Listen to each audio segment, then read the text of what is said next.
gavel in and what we have with the Agriculture Committee and give thanks for what we're provided. And so I'll take the privilege of leading that prayer here this morning, and then we'll get gavelled in right after that. Heavenly Father, we love you so much, and we thank you for all that you provide for us, Lord. We thank you for the privilege that each and every one of us have of serving on this committee, Lord, that, to be stewards of what you provide us as we lift up those who provide for this nation all the things that are essential: food, fiber, building materials, energy resources, and quite frankly, all the things that the technology and all the resources that you provide us to capitalize on for to benefit the lives of those who live in rural America and quite frankly throughout this country. And so we ask your blessings over these proceedings, and I pray this in the name of my Savior Jesus Christ. Amen.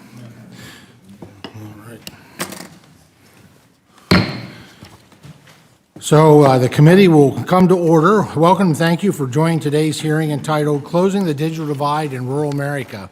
After brief opening remarks, members will receive testimony from our witnesses today, and then the hearing will be open to questions. So let me start off. Throughout this Congress, the House Committee on Agriculture has had countless discussions on ways that we can empower our farm families and build a robust rural economy. And a pillar of these discussions is providing rural communities with access to high-speed, affordable, and reliable broadband internet connectivity. The digital divide has left many Americans unable to access dependable, fast internet service. Disconnected Americans lose opportunities to grow their businesses, acquire new skills, or even engage in daily activities. And while I'm fortunate to live in an area which offers quality internet service, although I will say not on a regular basis to my home, my district is not immune to these challenges. I represent 18 counties totaling 1/3 of the landmass in rural Pennsylvania, and I can tell you there exists a checkerboard of connectivity. Americans without high-speed internet access are slipping further behind as more and more aspects of American society are conducted online. Despite decades of effort and billions of dollars spent, too many communities are still on the wrong side of the divide. With its unique reach, expertise, and experience serving rural America, USDA's Rural Utility Service, or RUS, is well positioned to serve a leading role in our nation's rural broadband strategy. Contrary to other federal agencies working to close the digital divide, USDA is the only federal agency that has offices and devoted staff in all 50 states, enabling constituents to have direct access to those who are reviewing, implementing, and managing connectivity programs that meet the needs of rural communities. The House Committee on Agriculture has worked hard on a bipartisan basis to close the connectivity gap, including through the 2018 Farm Bill.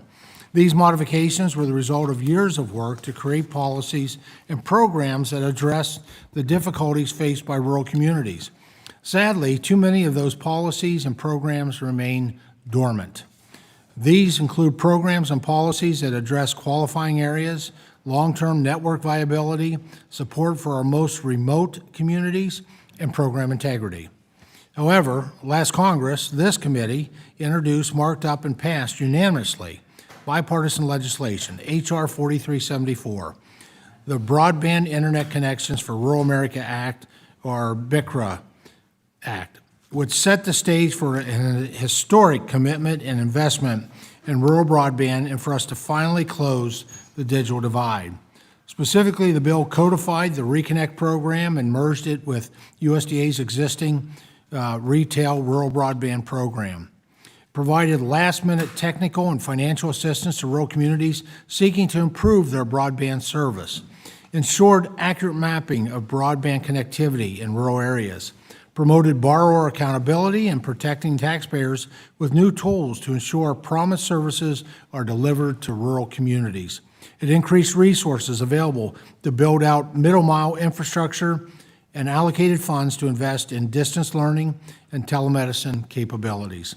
While this bill did not receive floor consideration in the 117th Congress, It will be the foundation for the broadband subtitle in the 2023 Farm Bill, which brings us to today, where we will hear directly from stakeholders about the importance of USDA's broadband programs. It is also an opportunity to discuss important policy ideas, including minimum eligibility requirements, build-out speed requirements, workforce and supply chain issues, broadband mapping, and agency coordination, as well as precision agriculture programs. Now, I've always said the best policies come when we work together, and I look forward to continuing to work with the ranking member on crafting the broadband provisions for the 2023 Farm Bill. Together, we can provide the Department of Agriculture the tools it needs to bring broadband connectivity to rural America quickly and responsibly and with sustainability. Simply put, we must meet the current and future needs in rural America. We have a great panel of witnesses today who understand the challenges and the complexity of rural broadband networks, bringing innovative solutions to life, and most importantly, serve their communities. I appreciate each of them for making time to be with us today, and I look forward to the conversation. I'd now like to welcome the distinguished ranking member, the gentleman from Georgia, Mr. Scott, for any opening remarks he would like to make. Well, thank you very much, Mr. Chairman, for convening today's hearing. Expanding high-speed, reliable, and affordable broadband access in rural America is a top priority of mine in this Farm Bill. I appreciate the opportunity to once again join forces with you, Mr. Chairman, to highlight its importance and chart a path to finally bring high-quality internet service to every single part of rural America. Now is the time. High-speed, reliable, and affordable broadband is something each of us here in Congress count on daily to stay in touch with loved ones, conduct business, schedule appointments, make purchases, and to stay informed. In addition to day-to-day uses, broadband addresses other long-standing inequities through expanding access to health care, educational, and workforce development opportunities. Broadband is now an integral part of our daily lives, but most areas in rural America go without broadband, and that must change now. Friends, it's also very important for us to know that the United States Department of Agriculture has a long history of serving rural America through making sure that rural America has the resources and investments necessary to support modern infrastructure all the way back to 1935. Remember, some of us do, when the Rural Electrification Administration was created under the Department of Agriculture to bring electricity to rural areas.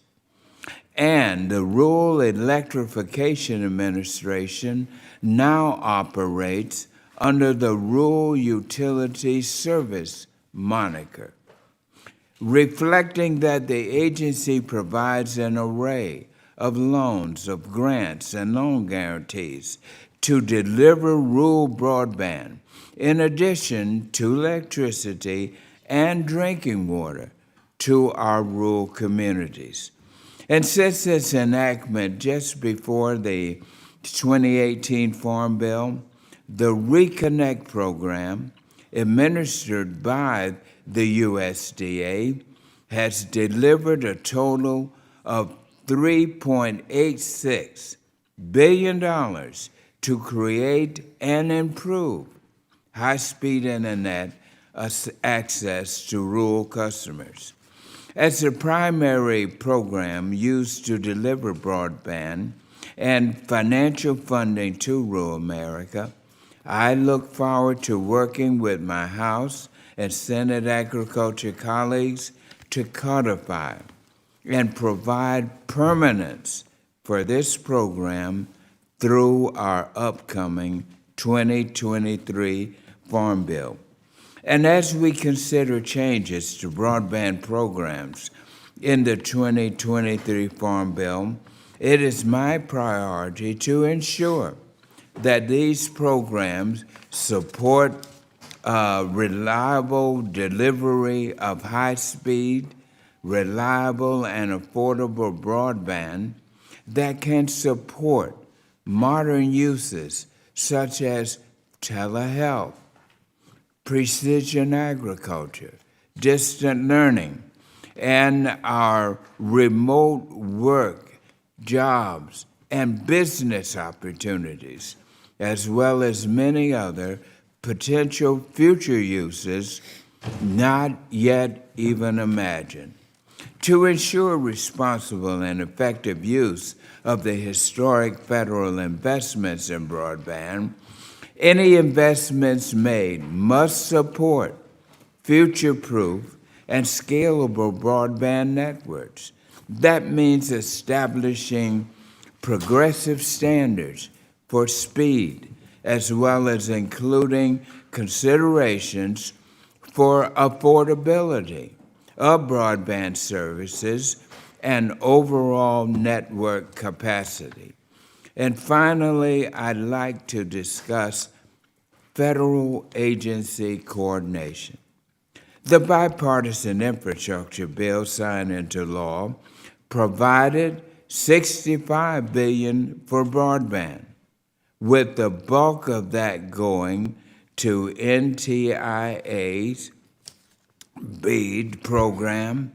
As implementation of that program is ongoing, it's of most importance that any federal agencies working to expand broadband coverage establish open lines of communication and continue to coordinate resources and projects. As the only federal agency with the sole mission of serving rural America, USDA Rural Development must take the leading role in expanding high-speed internet to each and every part of our rural communities. I look forward to this hearing from the distinguished panel of witnesses that sits before us today on these issues, and any other thoughts you all may have to improve USDA broadband programs and deliver high-quality broadband to rural communities now. Thank you, Mr. Chairman. I thank the gentleman. The chair would request that other members submit their opening statements for the record so that witnesses may begin their testimony and to ensure that there's ample time for questions. Welcome once again to our distinguished panel that we have here. A pretty impressive panel on this topic, Mr. Ranking Member. Our first witness today is former colleague in Congress, the Honorable Jim Matheson, who is the Chief Executive Officer of the National Rural Electric Cooperative Association. Our next witness is Mr. James Assey, Executive Vice President of NCTA, the Internet and Television Association. Our third witness today is Mr. David Dumwalt, the President and Chief Executive Officer of the Wireless Internet Service Providers Association.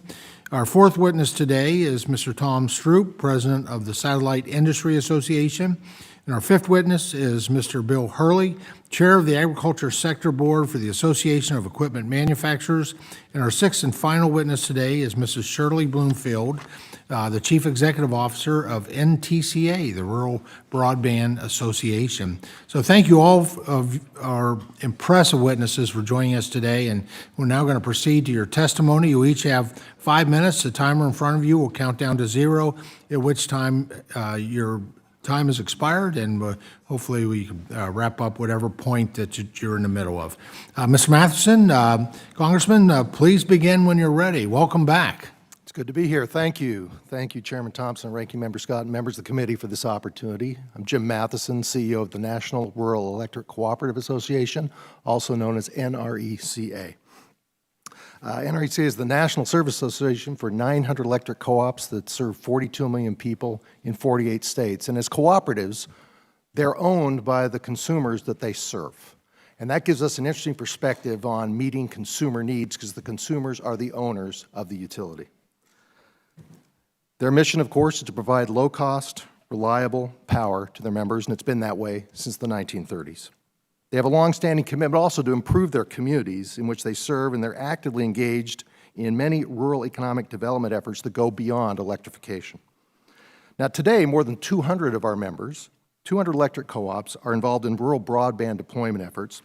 They recognize the impact of reliable, high-speed internet will have on their communities, and they also recognize the challenges of deploying that in low-density, rural, and remote areas. For many cooperatives, the story of rural broadband development today mirrors the story of rural electrification nearly 100 years ago.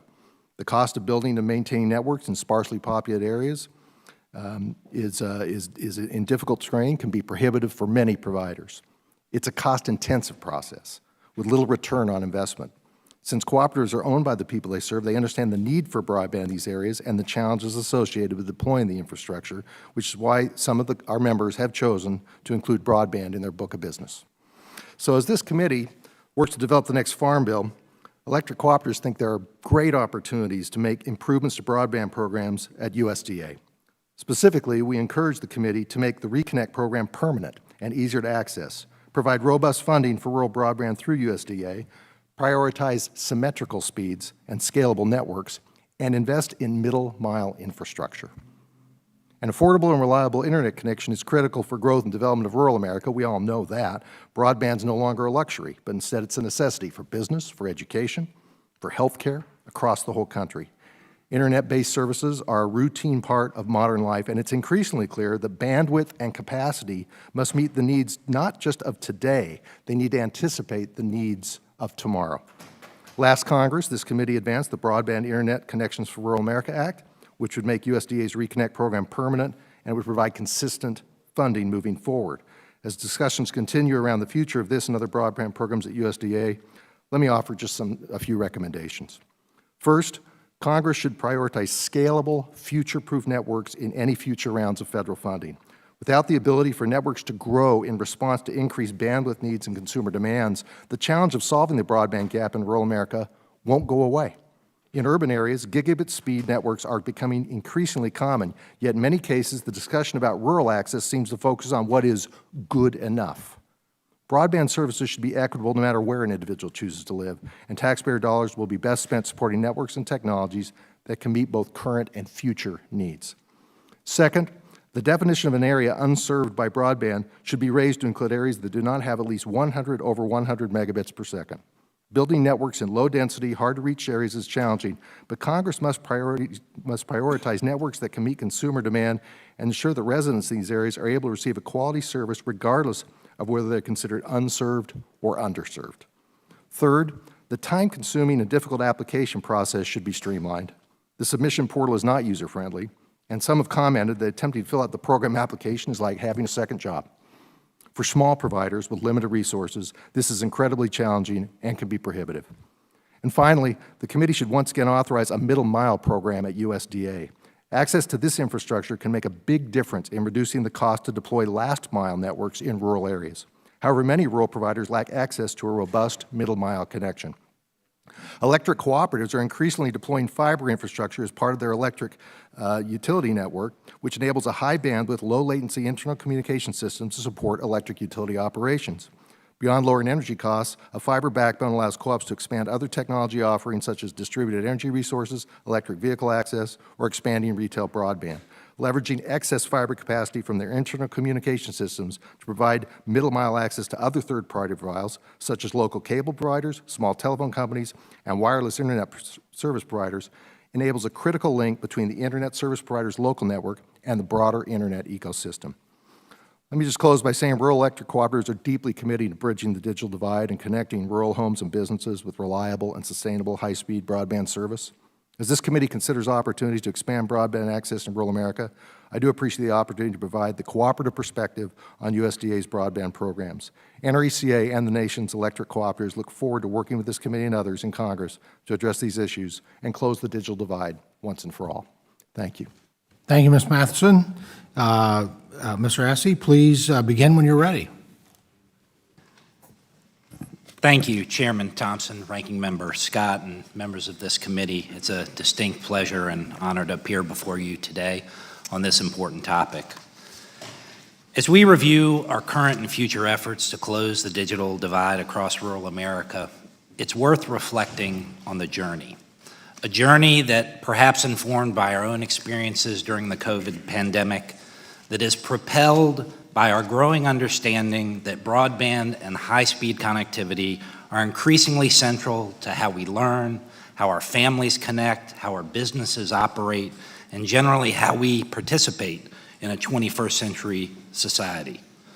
That journey started long ago.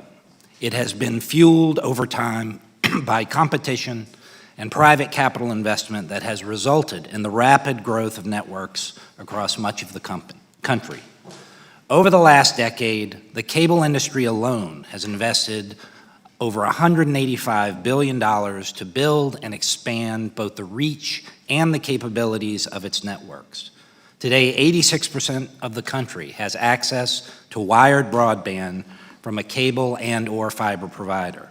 Two cable companies alone, Charter and Comcast, reach roughly a third of all rural homes and businesses. And 99% of the homes passed by cable networks in rural America can receive internet service at speeds of 100 megabits or better. Yet despite such significant progress, we know our journey is not yet complete. There are still significant areas where broadband's ubiquity is frustrated by the unique economic challenges of low population density and high costs to construct and operate networks. Government programs like those administered under the Department of Agriculture's Rural Utility Service have the potential to overcome these obstacles, offering assistance that will incent further investment in rural communities. But without careful design, such programs can also result in government spending that may benefit individual companies, but does little to shrink the universe of the unserved. As we think about the next chapter of this journey, we should recognize some advantages and some challenges that we face. On the plus side of the ledger, Congress has recently provided an unprecedented amount of resources to shrink the digital divide. At just the federal level, over $160 billion has been allocated over the past 4 years to aid broadband expansion. Some of this funding is already flowing to broadband projects, but far more is expected in the future. In addition to more funding, we're building better broadband maps that help us develop a common understanding of areas without service. And we're seeing early signs of better coordination among competing agencies that are tasked with similar objectives.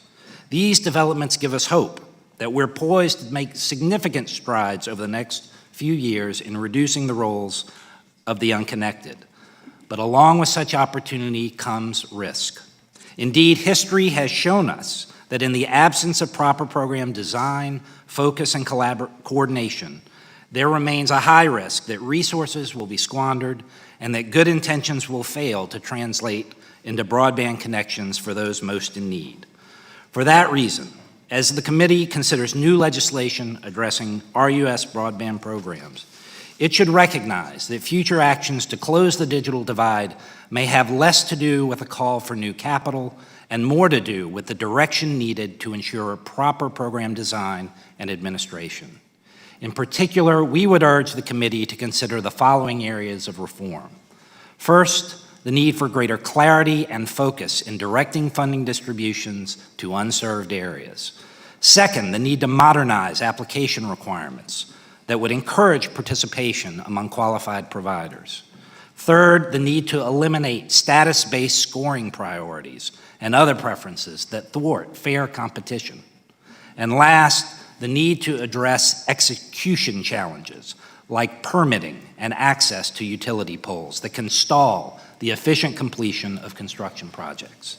Many of these challenges are reflected in the Rural Internet Improvement Act, sponsored by Representatives Kamek, Soto, Jackson, and Gluesenkamp-Perez. This bill appropriately recognizes the need for prioritizing funding to unserved areas and suggests other reforms that will improve the focus, fairness, and efficiency of existing RUS programs. With proper oversight and efficient administration, the next 5 years offer us the best chance yet to shrink the digital divide and bring the benefits of broadband to all. We in the cable industry look forward to working with you, the members of this committee, on that journey. Thank you. Thank you, Mr. Hesse. Mr. Zumwalt, please begin when you're ready. Thank you, Chairman Thompson, Ranking Member Scott, and members of this committee. Thank you for convening this important hearing. My name is David Zumwalt, and I am the President and CEO of WISPA, Broadband Without Boundaries, representing nearly 1,000 members that provide connectivity to unserved and underserved communities across the country. Wireless Internet Service Providers, or WISPs, serve 9 million Americans nationwide and deploy a variety of technologies, including fiber as well as wireless, to deliver reliable broadband services. Most of their subscribers live and work in rural areas that other providers have historically overlooked or chosen not to serve. WISPs are entrepreneurial community businesses, often putting up their own capital to serve their neighbors. They come in many sizes, and their importance is enormous to the communities they serve. They live there, bank there, send their children to school there, and in some cases farm there. They are the hometown ISPs. At the outset of the pandemic, WISPs were quick to adapt to changes in consumer demand to meet our nation's essential connectivity needs. WISPs know all too well that the digital divide is a long way from being closed. These challenges are particularly acute for our nation's farmers who are facing higher costs and difficult supply chain issues. Connectivity is more critical than ever, and many applications, such as precision agriculture, require wireless broadband. Every American, regardless of where they live, should have broadband internet access. Recognizing the urgency of this moment, we are eager to stand with you in fulfilling our nation's connectivity mission. The Farm Bill has been assisting rural communities transition to the digital age for many years. As such, it is critical that, going forward, the Farm Bill's broadband programs stay focused on those communities that are truly unserved. WISPA strongly supports the goals of the Reconnect program. However, without careful structuring and a clear process, the program risks undermining our shared goals of connecting rural communities quickly. RUS's most recent funding round exemplifies some of these issues. First, Reconnect should not establish as gating criteria a requirement that applicants must provide 100 megabit per second symmetrical service. At present, Reconnect-funded projects must be capable of delivering this symmetrical service to every location. In our experience, rural consumers are not asking for 100 megabits per second upload speeds, nor does it represent what urban subscribers are actually using today. To make symmetry a requirement would effectively prevent many providers from even applying for funding, leaving communities unconnected. It would force many communities to wait longer for service when they could have reliable broadband much sooner by utilizing the right tool for the right job and assortment of proven technologies that can get the job done. If requirements such as symmetrical speeds are locked in statute, RUS will be precluded from having the flexibility it needs. Lack of flexibility may leave many areas unserved or force those awarded to wait years longer for service, which is counter to the purpose of the program. USDA has defined sufficient access to broadband as any rural area in which households have fixed terrestrial broadband service of 100 megabit downstream and 20 megabit upstream. This is reasonable and aligns with industry experience and should be the standard for the Farm Bill. By contrast, a 100 over 100 requirement will deflect funding to communities with more than sufficient broadband already, leaving out places that lack any broadband at all. It makes no sense to divert taxpayer dollars from where they are needed most to overbuild areas that are already connected. This leads to our second recommendation. Subsidizing overbuilding in areas where local providers are already delivering reliable broadband distorts the market. It wastes taxpayer dollars and slows our whole-of-nation effort to bridge the digital divide. Every community is different and therefore requires different solutions. Placing a thumb on the scale to benefit one type of technology or provider or to fund areas subsidized with other government funding does no favors for Americans who are in urgent need of broadband access today. It increases the time unserved communities must wait for connectivity at the financial and societal expense of those communities. Every community, regardless of size, location, or geography, deserves reliable broadband service. This is no small task. It will take all of us working together to ensure no community is left behind. On behalf of WISPA's members, the thousands of ISPs already at work in the digital divide, thank you again for holding this important hearing and inviting me to testify. I look forward to continuing to work with the committee and look forward to your questions. Thank you. Mr. Zumwalt, thank you so much for your testimony. And now, Mr. Stroud, please begin when you're ready. Chairman Thompson, Ranking Member Scott, and distinguished members of the committee, thank you for inviting me to testify before you today. I'm Tom Stroud, President of the Satellite Industry Association. Satellite communications are transforming the operation of our nation's farms and ranches. Satellites, unlike terrestrial communications, bring a range of unique attributes that benefit farmers and ranchers. This includes the ability to cover broad geographies without the need for expensive terrestrial infrastructure, as well as increased resiliency and rapid deployment. In addition, recent innovations in the satellite industry have made the delivery of high-quality, high-speed broadband and IoT connectivity to everyone, everywhere across the United States a reality. Satellites provide service to rural and remote areas of the country where it remains uneconomical for terrestrial services to deploy and offer both speeds and prices comparable to terrestrial alternatives. These services are available directly to the consumer today, covering all 50 states and delivering broadband speeds of up to 200 megabits per second.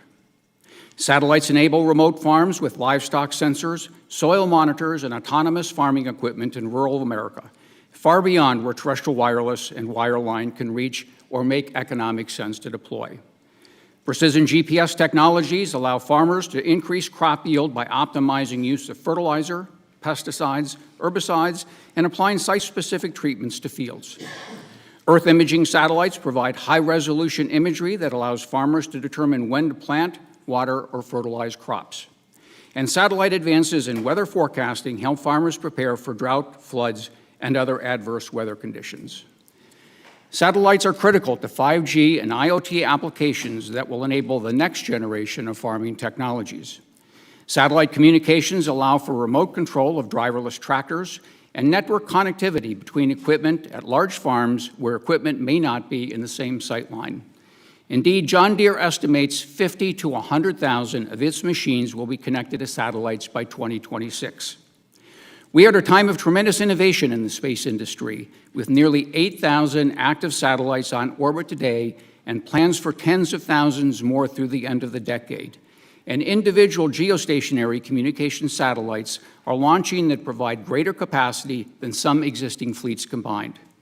Costs are dropping for both space and ground systems, which has resulted in a decrease in the cost of capacity of 90% over the past 8 years. Most importantly, satellite services are available now across the entire country without the need for additional build-out. As the Information Technology and Innovation Foundation notes, no single broadband technology holds all the advantages. With finite resources and widely varying topography, we need a flexible combination of all available access technologies to bridge the digital divide. In order to further connectivity, we recommend the committee prioritize these 7 items.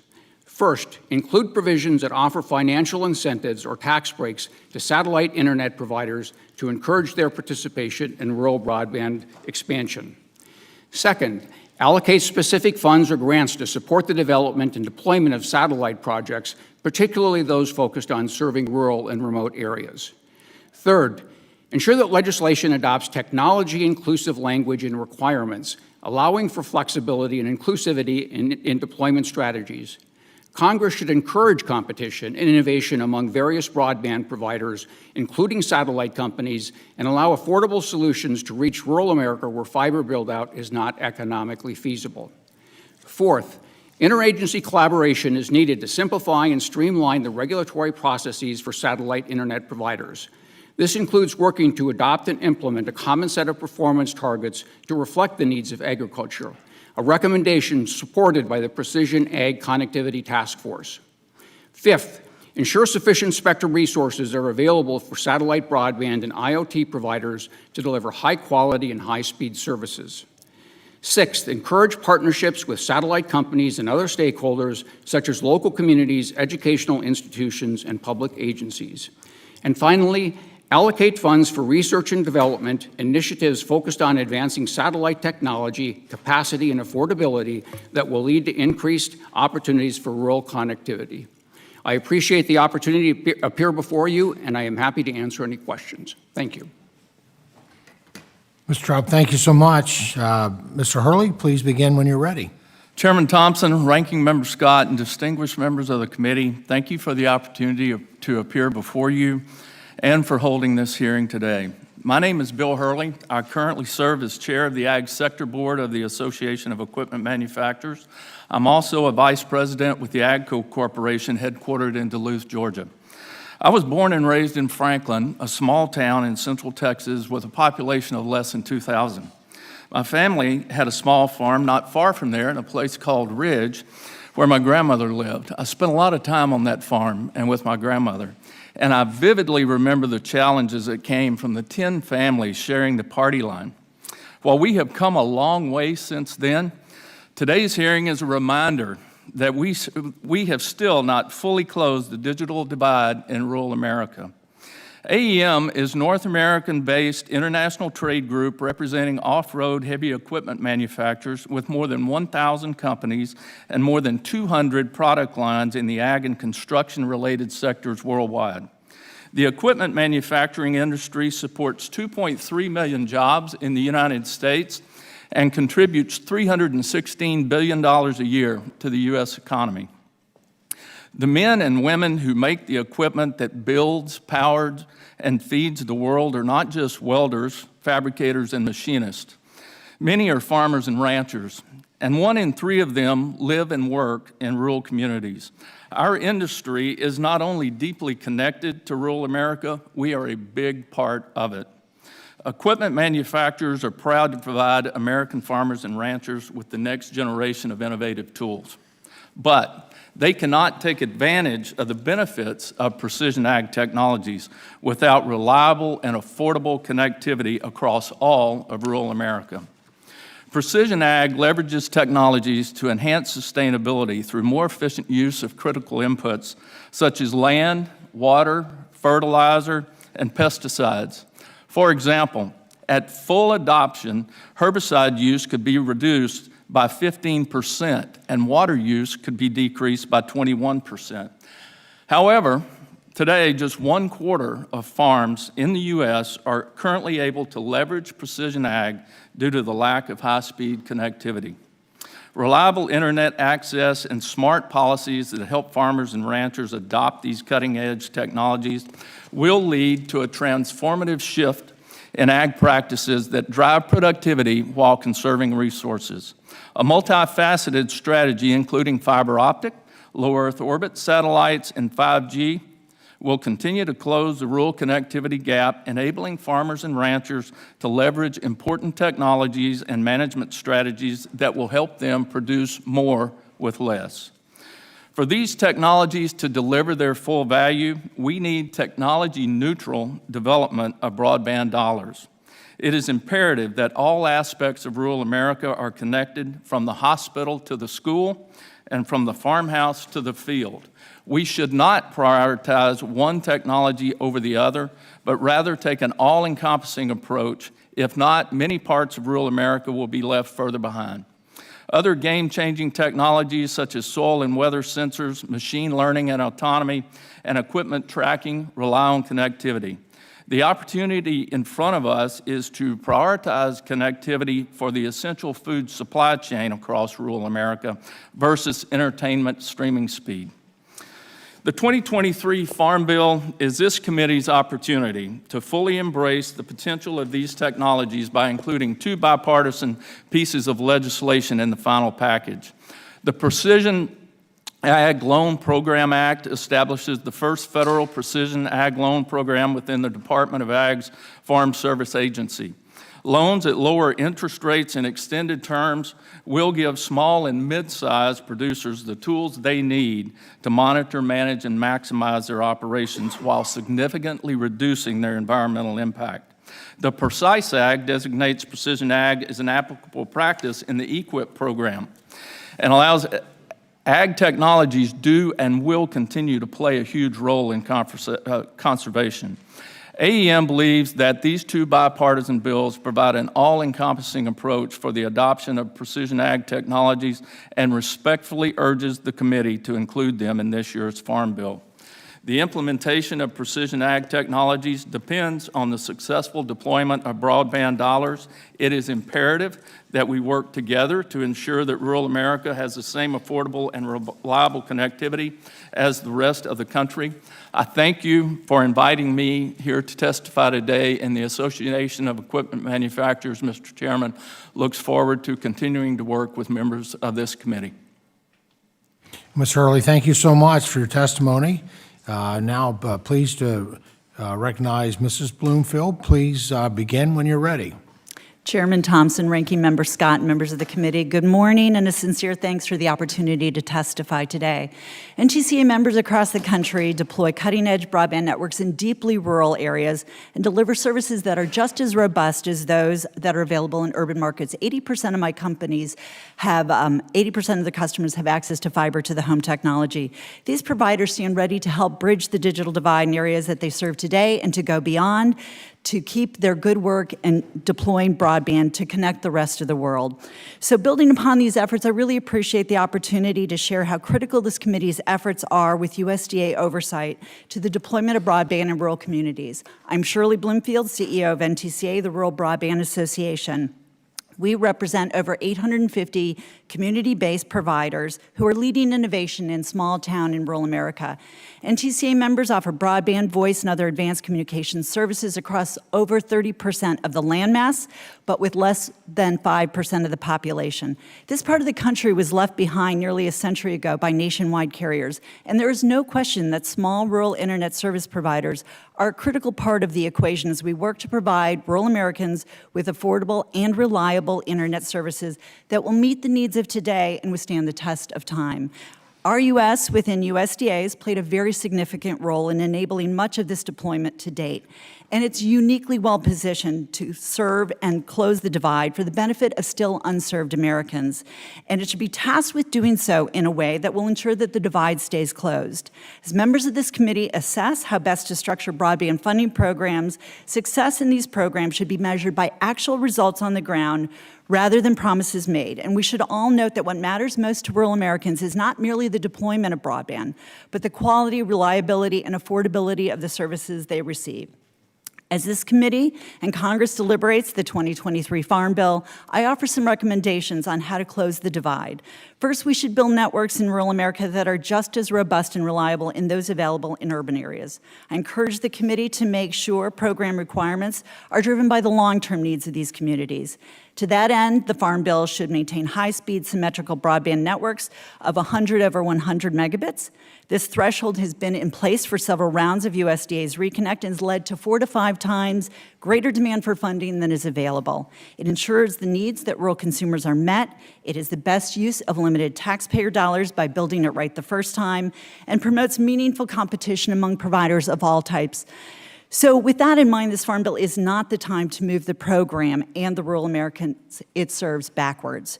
When the federal government helped to provide telephone, electric, and water infrastructure in rural America in the last century, we didn't set lower standards. We ensured that rural Americans did not become second-class citizens. And it was an investment that has paid off many times over as we have the strongest rural economy in the world.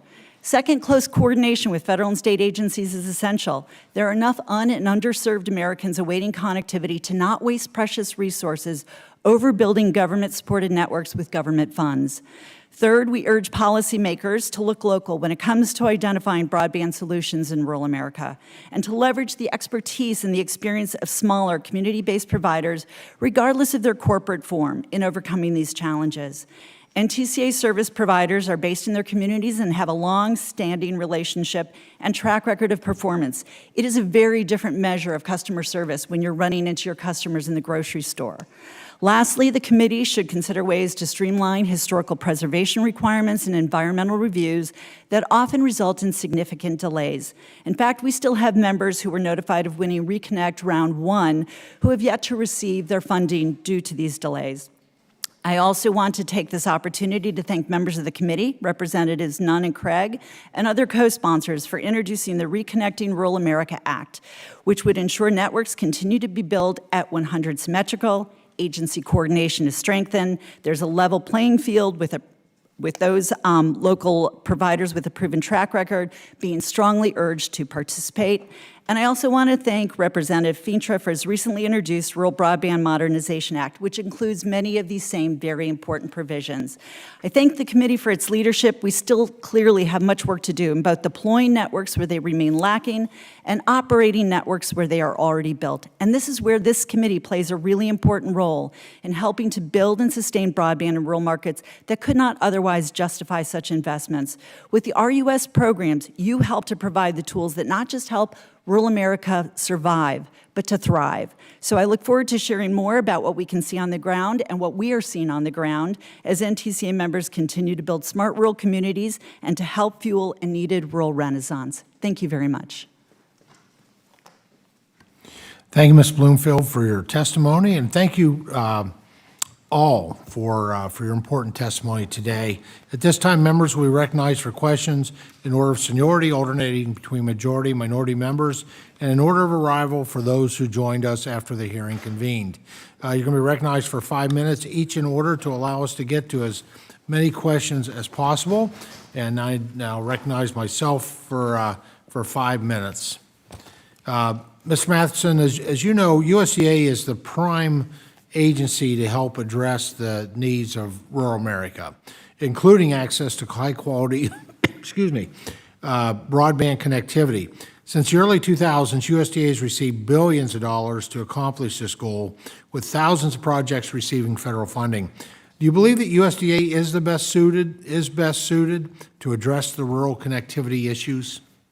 Well, clearly the other agencies are involved, like the FCC and NTIA has been mentioned, but I do think USDA is uniquely positioned to be an important voice in this circumstance because USDA, number one, understands rural America, and the Rural Utility Service specifically understands what it takes to provide utility services in these very expensive, hard-to-serve parts of our country.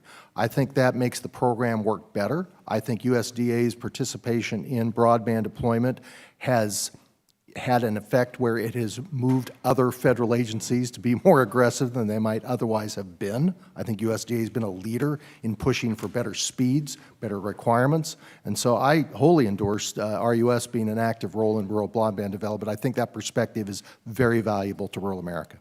Very good. Thank you for that. Mrs. Bloomfield, Mr. Zumwalt, do you share similar views? My members have long used RUS as their primary banker, actually. So when I think about an agency that has really taken on the mantle of broadband, RUS was actually an early leader in funding a lot of the network and infrastructure that we see across the country. And just playing upon Mr. Matheson's remarks, the other thing is the agency has general field reps that are out in the field. So when we talk about what are the speeds, what are the demands, what are the community's needs are, they actually have folks in the field who are verifying where is infrastructure not yet to be built. So I also think they have made the wise use of some of the investments. We certainly have other federal programs that have been in place. We have state programs that are in place, but I think RUS has been very diligent and has probably been the early leader in ensuring that rural America has connectivity. Very good. Thank you. Mr. Zumwalt, thoughts?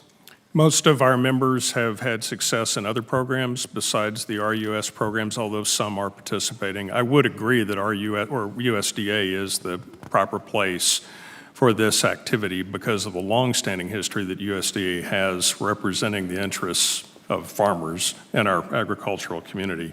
But as precision ag in particular comes into the forefront, our members are wanting to participate more. Historically, RUS has tended towards established players in the cooperative industries, for example. So what we'd be looking for is to certainly encourage USDA to continue to work closely and collaborating with the other agencies. For example, the FCC National Broadband Map is important, making sure that we don't have overlapping funding programs at a federal level trying to serve the same need from different directions. But I have experience with RUS as well, and my feedback would be anything that we can do to broaden the inclusion of any solution, any provider that can close the digital divide. I think USDA can do that, and so absolutely support efforts to do that. No, thank you. Mr. Assey, according to a December 2022 GAO report, some stakeholders have expressed concern regarding the ability of the broadband infrastructure deployment industry to attract enough workers needed to deploy broadband infrastructure. And I've also heard this concern as rural America continues to face a lack of skilled workers in key sectors, including telecommunications.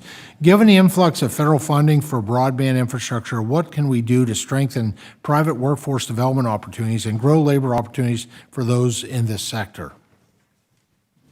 Yeah, I think that you've put your finger on an issue that affects anybody who's in the communications network building issue. And it really, I think, goes to where we stand today at the precipice of a major initiative to extend networks.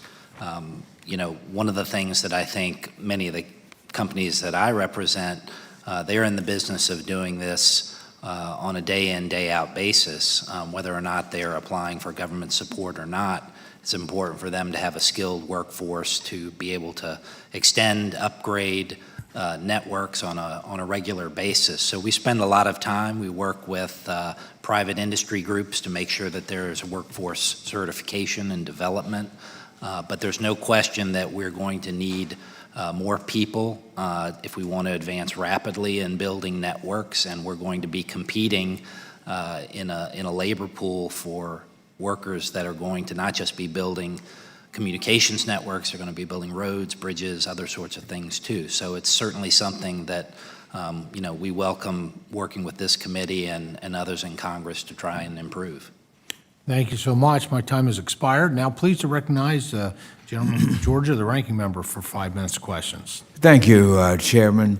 As ladies and gentlemen, as I mentioned in my opening statement, since the Rural Electrification Act in 1935, the U.S. Department of Agriculture has been the only federal department with the primary mission to serve rural America. And with their presence in rural communities across our country, they are, in my opinion, the best equipped to meet the needs of rural communities. However, out of the $65 billion that we provided through bipartisan infrastructure investment, only $2 billion was provided for USDA's rural development broadband. And also in the bipartisan legislation that Chairman Thompson and I passed through the committee last Congress, we will invest $43.2 billion in the rural development broadband programs to reach the most underserved rural areas. And so to each of you, I got this important question.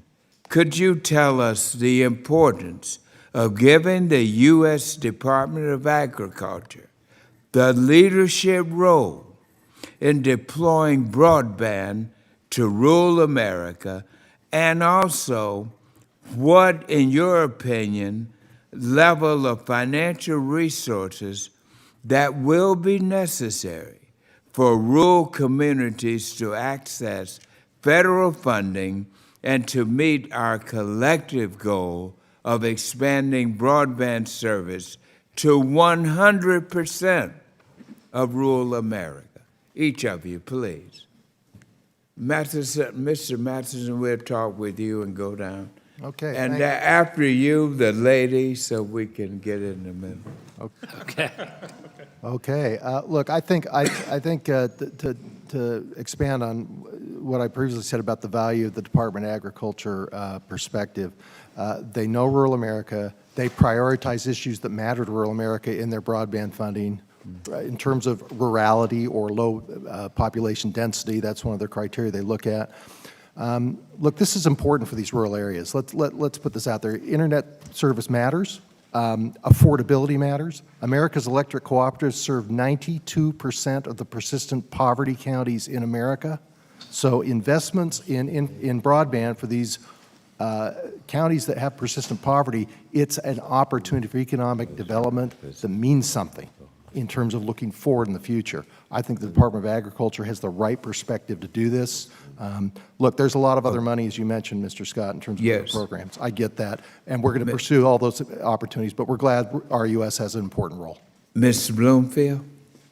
Thank you very much. So I think that USDA understands rural America like nobody else. No other federal agency understands the needs on the ground and how important connectivity is for rural Americans who, frankly, suffer from the handicap of distance, whether it's to education, medical services, whether it's tools for precision ag.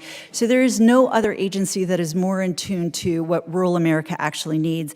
But that is one of the reasons why I think they've taken a leadership role and, frankly, set a higher standard for service than other agencies and any of these other programs have, in part because they know that rural Americans actually really do need these services.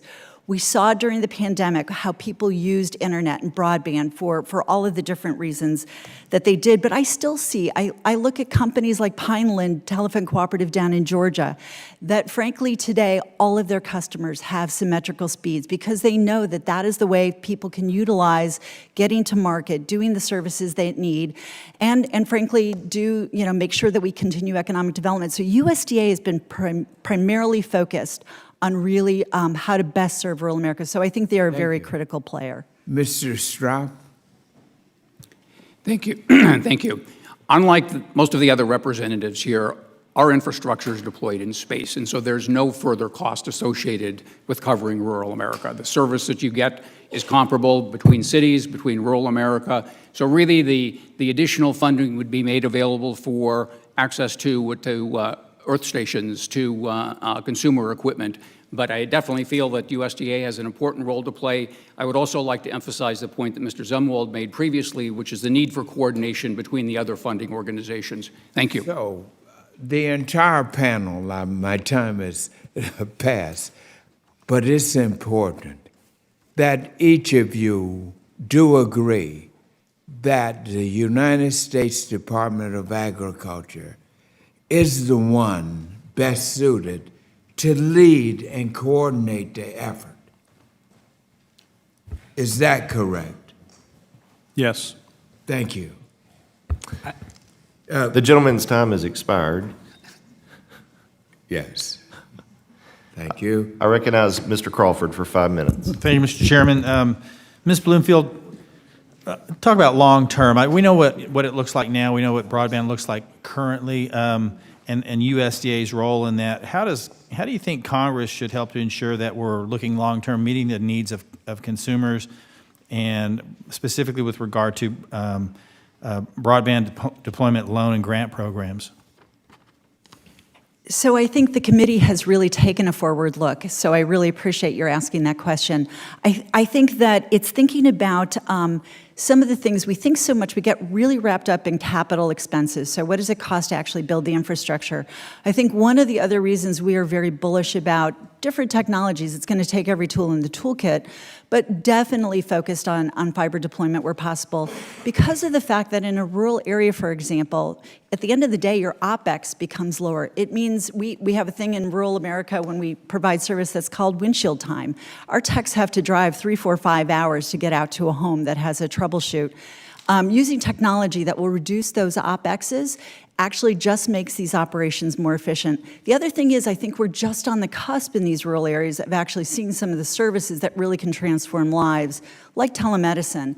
And I think having that future-proof network, thinking forward, not just what we need today, but what we need tomorrow, in those networks also makes a great deal of sense. The other thing I will say, when I look at how Americans are consuming broadband, the idea if you build something that you have to go back in 3 years to upgrade, I think it will force all of us to look back and say, we missed an opportunity to do it right the first time. Thank you. And can you, from your perspective, what do you think is the best way to streamline the coordination to avoid a duplicative process among the agencies, things like overbuilding, bureaucratic holdups with other agencies? One of the things that I've heard, recurring theme from all of y'all, is that I think USDA is best positioned as the executive agency. So I think that we can agree to ranking member's point. But how do you harmonize that effort? Give me your thoughts on how we can reduce that. That is going to be the literally billion-dollar challenge coming up. But that is where, and I know you've heard reference today to the maps that are coming out that the FCC produced. Congress appropriated $7 million to produce these maps. We're going to see the results in just a matter of days. I think making sure that every agency, as they are rolling out funds, as USDA is making an award in an area, that those areas get taken off those maps, that they show as served. So that we continue to make sure that we are really focused on the unserved. That needs to be a priority, that those who are waiting for connectivity get it, then those who are underserved, and then those who, filling in some of those other gaps. So I would say the mapping is going to be key. I know that there's ongoing discussions. I know that USDA and the Secretary have been very engaged in coordinating, but that coordination is going to become even more necessary in 2024 when the BEAD money starts to flow out the door from NTIA. I know you represent a lot of rural telecoms across the country, so could you give me some insights into how your member organizations have worked with USDA to sort of advocate for resource allocation for those projects? So they have been traditional borrowers since the telephone program was created decades ago. So they traditionally had telephone loans and obviously morphed very quickly into broadband because the need was so great in rural America. So I think there's a couple of things that I think that one of the things that has really struck us as we think through getting USDA to really take on that leadership mantle has been some of the streamlining, getting some of the reviews, and things like when you've had previously disturbed areas that you don't have to go through the regulatory process again, because USDA, just like every one of us, is looking for workforce. So they really don't have a lot of the staff that they need to actually process a lot of the funding. But I think, again, the leadership mantle that they have taken really comes through, and I think their long history in making business cases for putting money in low density parts of the country, I think really speaks to their ability to kind of manage through where we go next on infrastructure. Thank you. And real quick, Mr. Hurley, I want to talk about precision ag. I think that's relevant here and how broadband impacts precision ag applications. What kind of policy changes do you think Congress should consider to help ag equipment manufacturers, for example, better meet the needs of rural America without leaving rural farming communities behind? Yeah. I think in regards to policy that needs to be implemented, programs, bills that need to be approved, we've really got three primary bipartisan pieces that we feel are critical to the further implementation of precision technologies across all of rural America, and that's the PAL Act, the PRECISE Act, and then the Promoting Precision Farming Act as well.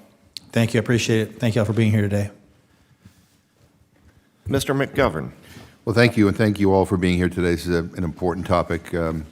Access to high-speed internet is crucial for people to effectively do their jobs, participate in school, and access health care. And unfortunately, far too many Americans still lack access, including 16% of Massachusetts residents, with a disproportionate number living in rural parts of my district. And I'll say I'm proud of the steps that we've taken over the last few years to close the digital divide, and we're only beginning to see the impact. For example, the bipartisan infrastructure law included the largest federal broadband investment in our nation's history and will bring over $100 million to Massachusetts. The Commonwealth also received $145 million in the American Rescue Plan capital project funds to expand rural broadband, which will connect nearly a third of the homes and businesses currently lacking broadband. I'm just glad that these funds were obligated in time and weren't part of the $27 billion clawed back during the debt ceiling debacle, but that's a whole nother hearing. But we have seen the most significant broadband investments in our nation history over the past few years, and it's imperative that we approach the broadband provisions in the Farm Bill with great care. And quite frankly, I have concerns about what I've heard from some who want to lower the standards for those receiving federal funding to build out our rural networks. Mr. Assay, I know that one of your members, Charter, has a large presence in rural parts of my district, so let me direct this question to you. There's been a lot of talk about future-proofing networks. Can you tell the committee what you think that means and if your members' networks are future-proof? Thank you for the question. I think it is an important point because when I think of future-proofing, I really think of, can networks grow with the society to meet their needs? Are they scalable? I think Mr. Matheson's used the same word. So it's not, the question is are we going to be able to build networks that without significant new capital investment are going to be able to grow in the capabilities that they offer? And without a doubt, the cable networks are. You know, as I mentioned, 99% of the homes passed in rural America by cable networks already have 100 megabit per second speed capabilities, and we're fast moving on to the next iteration of cable technology, so-called 10G technology, that's going to offer the capability of multi-gigabit connections in both directions. So we are always trying to skate to where the puck is going to be, and we feel very confident that cable networks are future-proof. So do you have any recommendations for how we can make sure that we're future-proofing broadband networks to make sure the internet speeds are fast enough for future needs and uses? I think you want to, there's always going to be this balance between trying to pick a minimum level of performance that is forward-leaning and that will meet both the immediate and near-term needs, and there's always going to be a desire to ensure that the technologies and the platforms we pick can scale up to meet future capabilities. I think what we would worry about are we picking standards in order to advantage specific types of platforms that will discourage other types of solutions that may be better suited to particular environments or particular areas. So it's really a balance. Yeah, no, I believe it's crucial to make sure that we take advantage of the historic levels of funding and ensure that it means connectivity that fits the needs of the future. You know, it's clear that rural America has diverse needs, and we can't take a one-size-fits-all approach. Could you or anyone else, expand on how we can connect unserved areas, you know, while also increasing access for underserved communities? Yeah, I think, you know, when you're talking about unserved versus underserved, you're talking about the difference between communities that have no connectivity or connectivity that's below 25 megabits per second versus some that are above that. I think our concern is that the laws of economics always make the people most in need the last in line. And we need to orient our solutions so that we actually try to prioritize getting service to those who've been waiting for it for so long. And I just close, I'm out of time here, but I just want to add that we must not overlook the importance of affordability when expanding access. I mean, ensuring that people can afford broadband services services once they become available, I think is crucial if we're going to truly close the digital divide. But I'm out of time. Thank you very much. Gentleman yields back. I now recognize myself in order of arrival. So a couple broader points here. Obviously, very grateful to have each of you before us today. Appreciate your testimony very much. This is a very important issue. Connectivity is everything, whether it's healthcare, business, education. You can't do without it, and if you are doing without it, you're severely behind the curve in terms of whatever the question may be. According to the National Telecommunications and Information Administration database, there are 80 broadband programs currently at the federal level, including, depending upon how you want to count them, 9 housed at the Department of Agriculture. We've had a lot of money flowing through a lot of different programs in recent years, multiple agencies, and not to mention what individual states are doing as well. And so I think it's crucial we keep track of the areas where service is being implemented and where it's not, and why it's not. In North Carolina, for example, the North Carolina Broadband Infrastructure Office uses NC OneMap, an open-source interactive GIS mapping tool, to visualize data collected by the state, as well as other resources, related to broadband availability and adoption, and other matters as well. So the question is, just gave you an example in North Carolina, how are federal and state leaders overall keeping track of projects both deployed and in the pipeline for deployment to ensure underserved areas are addressed and overbuilding doesn't occur? And I open that up for anybody. So thank you very much. We actually have a number of NTCA members in the state of North Carolina who participated both in the state program, but have also been big recipients of RUS. So your point on the coordination is really key, and I think that is going to be critical as each state not only notes where some of the deployment is supposed to be, but also that we're coming back afterwards to ensure that any provider who is the recipient of federal or state funding actually is able to show that they've actually lived through their commitment, because if we don't have some type of oversight, if we don't have some kind of verification on that, what we're going to see is those constituents, those consumers who are in those areas are actually that don't get service are going to be at the bottom of the line. So I think making sure that that coordination between state and federal is going to be important, and I think that will be a focus of what NTIA is going to be doing with BEAD as well. Any other comment there? Yes, thank you. I think it's really important to keep in mind that the intent of these programs is to serve the unserved. And so far, we're not getting there fast enough. This has to be a whole of nation effort, and it has to be one that incorporates every available technology to meet the need, instead of setting up a standard where existing networks can be overbuilt because we changed the standard by which we're going to measure whether they are served or underserved or what. And I think this is important because as someone who has had experience actually running a wireless ISP, we delivered fiber and and wireless services to roughly 10,000 customers, and less than 5% of those ever asked for or required symmetric speech from us. And this included government agencies, enterprises, academic institutions, residential customers, small businesses, and I think I already covered enterprise. So when you actually look at download and upload speeds, if you're going to adopt that as a standard, you have to be careful because generally speaking, the way that that's consumed is it's consumed much greater on the download than on the upload. And that's true across all of the WISPA membership as well. Thank you.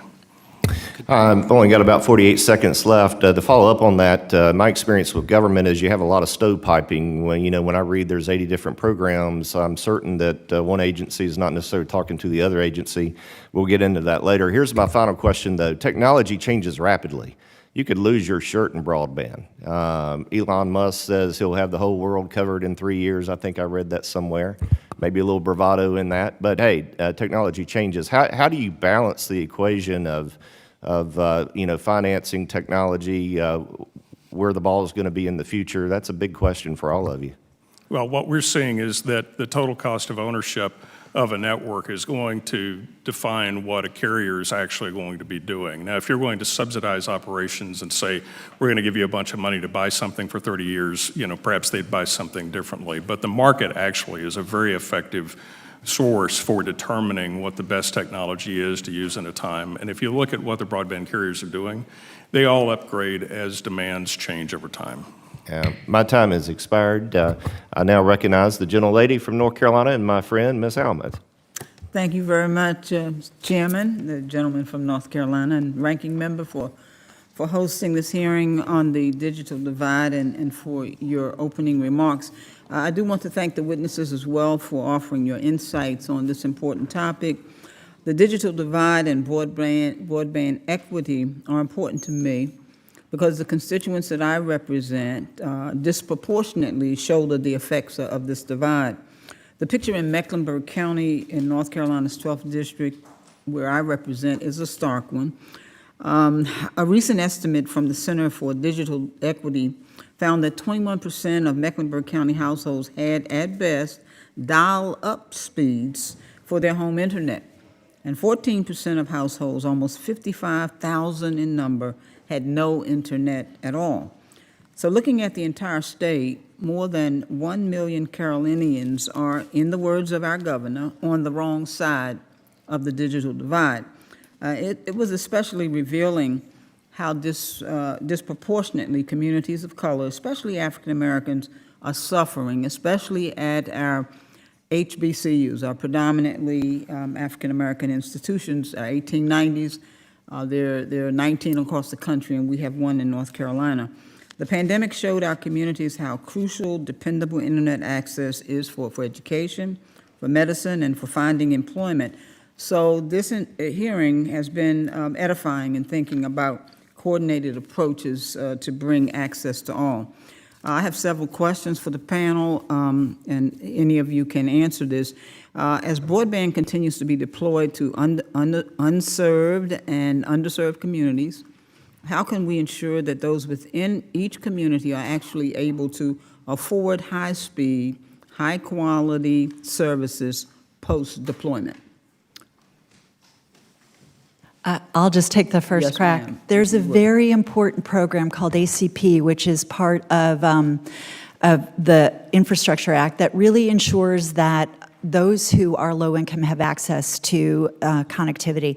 So one of the things that my carriers, I'm sure carriers across this table, are doing is working with their communities to basically get the word out to say, if you can't afford internet access, there is a federal program that is available. Now, I will say, I worry that this program is going to run out of funding in a year or two, but I think it has been really important in terms of digital equity and inclusion and getting folks online. So there is a piece in place.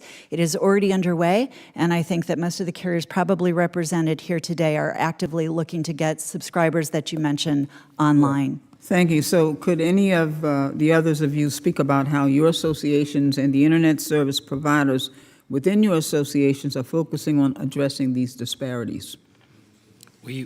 Many of our, I would echo what Ms. Bloomfield said.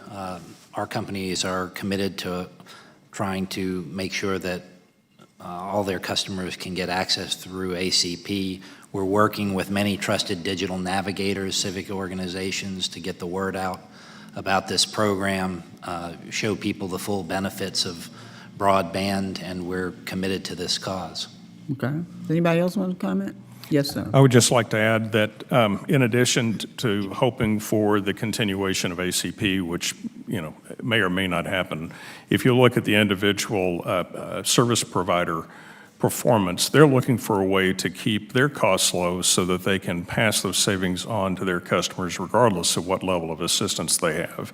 And I think that that's really important because for internet service providers who are active in their community, they understand their communities, they understand what the community can afford, and they want to be able to deliver broadband that's going to meet the needs of their communities by making sure that they have their own cost structures in Well, line. let me thank you very much, and let me ask anyone else if you have what if anything have you learned from the pandemic that Congress should focus on in this Farm Bill? If you give me just one thing, each of you, I've got 40 seconds. Serve the unserved first. Thank you. Agreed. Agree. All right. Yes, sir. I think we've learned that it's broadband's so important day-to-day life. We want to make sure we have access, but it's got to be at the right speed. It's got to be scalable in the future. Okay. It's got to be affordable. Great. Yes, sir. Got two more people down there. Agree. Okay. Yes. Okay, so everybody's in agreement. Okay, I just certainly hope that we'll take all these things into consideration because these underserved communities are still not being served, and there's a lot I think we can do about it. Thank you very much, Mr. Chair. I yield back. Gentlelady yields back. Mr. Lucas. Thank you, Mr. Chairman. And I would note to our participants in the panel today. And of course, Mr. Mathis has been through this process many times on both sides of the room. Many times the discussions we have seem to be reinforcing constantly certain points of view. So let's go down that trail. As all of you know, the Reconnect program was established through the fiscal year 2018 omnibus, and the legislation provided USDA with authority to make grants as well as loans for construction of retail broadband networks in rural America. Since then, the Reconnect program has become the most funded broadband program in USDA, receiving almost $2.5 billion. But because Reconnect was established with minimal program parameters, USDA's had broad discretion over how the rules should apply during each funding round. And this has caused each round of funding to consist of sometimes dramatically different standards and rules. So as a sitting member of the committee, I note bringing this program under the 5-year Farm Bill gives this committee the opportunity to thoughtfully reform and improve and authorize this key broadband program. So with that, I turn to the committee to discuss, to the panel, I should say, to discuss what you would consider to be important program parameters that need to be put in place to ensure a more effective and consistent Reconnect program. And in addition, what flexibilities need to be maintained or included to ensure rural consumer and business needs are met. And just before we start this, I punched the little test button, and I examined the access to broadband that I have at the teeny tiny efficient apartment I have here in D.C., 339 upload speed and 306 download speed. But I noted that on the test of my program at the farm in Roger Mills County, it was 5 up and 5 down. It was a son of a gun trying to do Zoom calls during COVID on 5. Matter of fact, it didn't always work. So with that, I turn to the panel. You're getting a defined program coming in this Farm Bill. What should the parameters be and what flexibility should be maintained? We're going to help you. I'll jump in. First of all, it ought to be in the Farm Bill. You know, this is created through the appropriations process. It's created a lack of certainty and consistency in the program. I think bringing it into the Farm And we're going to clean it up. Yeah, I think it'll be helpful for everyone involved to have more certainty and clarity going forward. You want to make sure that you're prioritizing minimum speeds and scalability for the future. You've heard future-proof used a lot in this discussion. Let's not forget, the last Farm Bill was only 5 years ago, 2018. Back then, we were talking 25.3. So let's not continue to make a mistake of underestimating where the future's going, and that scalability, it's hard to define it specifically, but scalability matters as well. Let's make sure that we also invest in middle mile. I mentioned that in my opening statement. Backbone middle mile matters a lot in terms of that participation for anyone else for that last mile to deliver to the end user. Electric cooperatives invest a lot in middle mile technology in terms of their electric utility operations. It can be a great access to leverage for rural broadband to the end user. I would say, first of all, for your experience with 5 down and 5 up, you are the paradigmatic case for the unserved and one of the reasons why. And ironically, I'm 1 mile from fiber, but it's a 1965 copper line between me and fiber. Yeah, well, you should be high up on the list for the next round of provider subsidies. I do think as we do this, there are a couple things that we ought to focus on as well. One is to really try to change and modernize some of the eligibility rules at RUS. I think there is a historic, whether it's a historic artifact or not, a lot of the rules and processes in place that RUS uses are just not suited to the multiplicity of types of companies, including large established companies that offer service. And we ought to make it easier for people to want to participate in this program than harder. And secondly, I think Congress really needs to give some guidance as far as what is a proper priority when we're scoring and evaluating projects. Things like experience of a provider, the performance of the network, the need of the area, that seems to be totally fine. But some of these priorities that have been adopted seem to be completely artificial and designed more to steer a particular result rather than get performance to the areas of need. I think the chairman would probably tolerate one more answer on my behalf if anyone else wishes to touch that. I was just going to add that I think that the program needs to be technology neutral in the spirit of what the Infrastructure Act called for. I think it needs to focus on serving the unserved rather than adopting a technology Most of our members are deploying fiber, so even though we represent wireless ISPs, we're very familiar with fiber. And the measurements that we take of customers all around the country suggest that most residential subscribers are not even using more than 50 megabits per second of download, even if they have gigabit delivery. So the speed tests that you run are not indicative of what you're actually using. So when you put in place a requirement for something, recognize that the requirement may not be what you're using now or even need to use in the future. My time is, And if I may very quickly, I can give you the names of at least 3 companies that can provide much faster service than you're receiving on your farm. thank you. Yield back, Mr. Chairman. I was going to say, Mr. Lucas, maybe you should call your congressman. Well, actually, the guy that owns the company was a year ahead of me in high school. Or better yet, call your 2 senators. Ms. Spanberger. Thank you, Mr. Chairman. Thank you to our witnesses for being here today. I love the topic of broadband. I have been passionate about this issue since I first arrived in Congress in 2019 because I represent communities that have really experienced the divide. Just a few years ago, the idea of universal broadband accessibility in Virginia seemed really far off, but now I'm really proud to say that our Commonwealth, because of investments from the Bipartisan Infrastructure Law, the American Rescue Plan, Virginia is really within reach of this goal.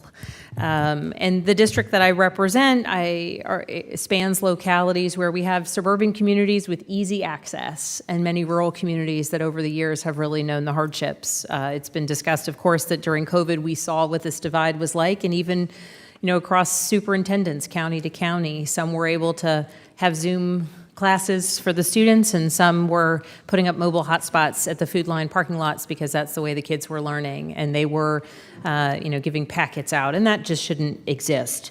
But I know that we are on this trajectory towards making, the strides that need to be made. And we in Virginia have expanded access to millions of Virginians. In fact, and I'll say this again, as a proud Virginian, we've been heralded as really a nationwide example for broadband internet expansion through what I think we've done correctly: federal, state, local coordination, often through building partnerships, many times with rural electric co-ops, with wireless providers, and the localities, really driven by the localities. So I'm proud of the progress that we have made. There's more to do. But we are on our way to connecting 100% of Virginia's families, small businesses, farms, and students. And so with that general frame, and you do not have to mention Virginia just to flatter me since I asked the question, are there examples of states that have done things right from your vantage point that, while we're here looking at how to make sure that our federal dollars are well utilized for the states and localities, are there examples that you would point us to as we're looking at how these programs are really actually operationalized on the ground? I'll jump in because I think Dr. Holmes, who runs the Virginia Broadband Office, is exemplary. But I think that's a key component, right? And we're entering a new era because for the first time, there used to be a few states that had a broadband office. Yeah. Virginia was early because you had some of the tobacco funding and it got very active. But, and you had Minnesota, you had Wisconsin, you had some of those out there. Now that we are entering this world of BEAD with NTIA, every state has to establish a state broadband office. That is part of the deal. They have to submit a plan. They have to show a plan by, I think in the next month or so, of how they're actually going to take all that federal funding from BEAD and utilizing it. They then coordinate with NTIA. So you've got a state person on the ground, you've got NTIA here and an NTIA person in each state. So I think utilizing those state broadband offices to help coordinate on the federal front is going to be really important because they're almost going to be the gatekeeper as federal funding comes from these different programs, and they're going to be looking at the federal maps that are released in addition to their own state maps and really trying to very strategically fill in where do you have those gaps and where do you have those underserved gaps. So not just flattery, but Dr. Holmes is key, but I think each state now has the opportunity to meet that level. Some are just going to be a little bit more challenged. Some are going to get mired down in politics, and that is most unfortunate. But I think we've got a real opportunity with the fact that there will be a state broadband office in every state. Fantastic. Anyone else want to add to that? Mr. I agree, and I think it really points to the value of coordination and what, as you've experienced in Virginia, really needs to be replicated at a much larger scale. It's going to be incredibly difficult, but if we're looking at this as solving a problem, we need to all have a common understanding of what the problem is if we want to devote the resources to actually spending it. So I would say that coordination needs to happen at a much stronger level, not just at the federal level, but also down into the state and the local level and back up to the federal level, so that we all are working to take whatever that number of unserved and underserved is and drive it down to zero. And certainly one of the things that we've seen on the ground is that flexibility in how those federal dollars can be spent is incredibly important in allowing our state offices to do good things. I'm running out of time, but I just want to say thank you all for being here. Thank you for bringing your voices to this discussion, because it is so vitally important that we get this right, and that in this Farm Bill, we ensure the investments we're making really help our communities across the board and add to what we've already done with prior legislation. So thank you so much, Mr. Chairman. I yield back. Gentlelady yields back. Ms. Miller, you're recognized for 5 minutes. Last Congress, I voted for bipartisan legislation to support rural broadband because it's a critical issue to our farmers and rural communities across the country. So several of my constituents have brought up that state mapping is better than federal mapping, which is a little bit what you were talking about, but I just walked in here, so I don't know if I missed something. What suggestions then do you have to increase coordination among the federal and state? Did you just answer that? Okay. But I'm more than happy to. Thank you. I think the challenge process is going to be really important, because some states have gone ahead, and states are closer to the ground. They know, they're working. One of the things each of these state broadband offices has to do is they have to do stakeholder meetings across the state, so they get a sense of what's going on there. But that's where I think challenges are going to be important. Whether it's a provider who says, "I've already got service here, and here's my speed," whether it's a consumer who says, "This map shows I have broadband, and I actually don't." So I think there's going to be further refinement. The problem with the map is it's an evolving thing. It's never static. So as soon as you finish it, it's actually out of date already. So I think staying on top of it is going to be very critical. Does anybody have any other ideas on how to coordinate this between federal and state and make it more efficient? I think that's happening. Look, the FCC maps are not perfect, but they're better than they used to be through this first round. The challenge process is going to continue to, as Ms. Bloomfield said, this is an evolving process. You're never going to get perfection, but having state engagement on that process is going to be key to making the national maps better. Also, I've heard from several of my constituents that broadband providers in their area are having trouble signing up for the USDA broadband programs. We're talking about how complicated it is. And have any of your members faced the same issue, and how do you think we can improve on the application process? We have experienced problems like that in the past. I mean, we've had issues where one company was organized as a partnership, and it wasn't eligible under the application rules that RUS was interpreting. I think that got worked out, but there are a lot of kind of these informal roadblocks that we face with a program that has traditionally been oriented to a very different profile of company than a large cable operator. Right. It's one of the reasons that one of the things that we like in Representative Kamek's bill is really an opportunity to use the notice and comment process to really try to come up with alternative ways of demonstrating financial viability as companies, and to provide security interests that are different from what may have traditionally been used, because this is all about getting qualified companies to want to come participate, and that's what we ought to be aiming towards. Ms. Blumenfield, do you have, and then I think the programs are very competitive, which is great. The fact that you get 4 to 5 times the number of applications than you have funding for, I think shows to the benefit of the program.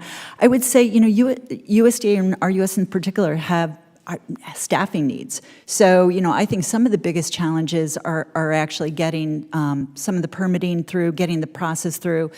USDA, pretty antiquated portal. So I think some of those things that could make the process more efficient would definitely help get the funding out there faster. That's great. Mr. Stroop, did you have another? And my members would encourage that Congress specify that satellite and other service providers are eligible. And despite the intention of it being, the legislation being technology neutral, very often in the implementation phase, that's not how it plays out. Okay, Mr. Matheson, we've heard from several stakeholders about the concerns regarding permitting on federal lands within existing rights-of-way, which can take up to 3 years to get an approval. Can you talk about the experiences of your members with these agencies, and what can Congress do to help expedite this process and ensure our eligible rural communities are getting connected? Sure, this is clearly an issue. We have a specific member in Colorado that was experiencing where they got funding through RUS, but then they had to cross BLM land, Bureau of Land Management land, and ran into a significant permitting delay. And this is not new, that any committee in Congress has heard this, that when you have multiple federal agencies that don't talk to each other, and you're the person trying to get the permit to get something done, it can be really frustrating. And so some of the steps that were taken most recently in the permitting reform of the Debt Ceiling Act are a step in the right direction. We need to keep that momentum going, however, in terms of creating appropriate time limits on the permitting process, but also the coordination across federal agencies has got to be better than it is. It's just a question where the left hand and the right hand aren't talking to each other, and we felt that specifically on federal lands in the West. Okay. Did anybody else have a comment? Oops, I'm out of time. Thank you, and I yield back. Gentlelady yields back. Ms. Brown. Thank you, Mr. Chairman and Ranking Member Scott. Access to high-speed, affordable internet is no longer a privilege. It is a necessity for everyday work and life in a modern 21st century society. The COVID-19 pandemic exposed how deep the digital divide cuts when everything from school to business meetings and doctor's appointments were moved online. This hit hard in communities like Cleveland, where almost a third of households lacked internet access. In fact, during the first weeks of the pandemic, Cleveland Metropolitan School District was unable to transition to remote learning since almost half of its students didn't have internet service at home. I know this is the same story that so many of our constituencies face, including those in rural districts.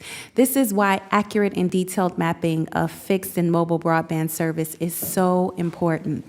If we are truly going to connect every American to the internet, we need to be able to target areas that have been left behind. So, Ms. Bloomfield, to start, what should the committee consider a minimum acceptable speed when evaluating if a household is serviced? So I'm going to go back to, I think that USDA has done it right with 100 symmetrical speed, because again, I think I may have a different experience, but my members actually track what their customers use and how they utilize it. And I will say that we see a huge demand from consumers.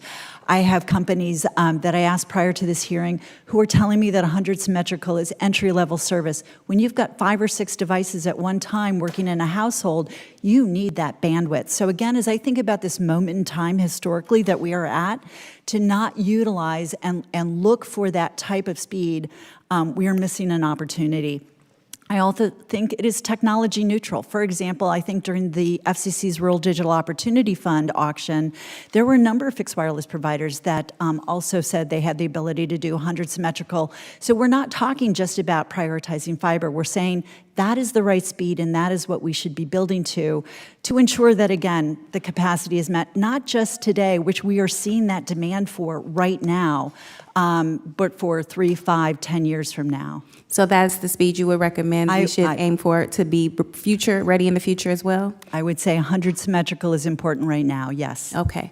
And what additional improvements and investments can we make on the committee to ensure accurate and reliable maps? I know this is maybe a redundant question, but if you could speak to that, Ms. Bloomfield. Mapping is going to be really, that's going to be literally our roadmap in terms of what we know about served and unserved. I actually have a map here that shows where 25.3 exists across the country. You see a lot of white spaces, particularly out west and dotted throughout the country. But I think that the ability to make sure that we have a process in place, the FCC built the map, we're going to need to make sure that we continue to invest in that map, that we are constantly updating it, that every program that touches building broadband allows us to track not just where there is connectivity, but what is the speed, what is the technology, where are the providers. So I do think that's going to be an ongoing investment to make sure that future dollars go in the right places. Thank you. If I can add, we want the maps to be consistent over time. We've heard stories where people game it. Well, they may, when the test is happening, the speed looks good in that area, but that speed isn't consistent over time for people in that service territory. So the integrity of the map has got to be one where that speed exists all the time, not just in certain moments. Thank you. The Bipartisan Infrastructure Law established the Affordable Connectivity Program to provide targeted discounts for low-income households and tribal communities. The most recent round of USDA Reconnect grants requires applicants to participate in the Affordable Connectivity Program to ensure that households are not only able to access internet, but afford it as well. Now, for anyone on the panel, what additional measures can we take in this farm bill to improve the affordability and the reliability of high-quality broadband? I think whether it's in this farm bill or separate and apart, I think continuing to strengthen and extend ACP support is important. And I would say it's important not just to help low-income families purchase affordable broadband, but it's really going to be important for infrastructure as well. You know, when companies are deciding how much private capital they're willing to marry up with public funds in order to build to unserved areas, they have to make assumptions about, well, how many people are going to take this service, how quickly. And being able to ensure that continuity of support, I think, is not only going to be important for people in downtown Cleveland, but it's going to be important for people in unserved areas as well. Anyone else?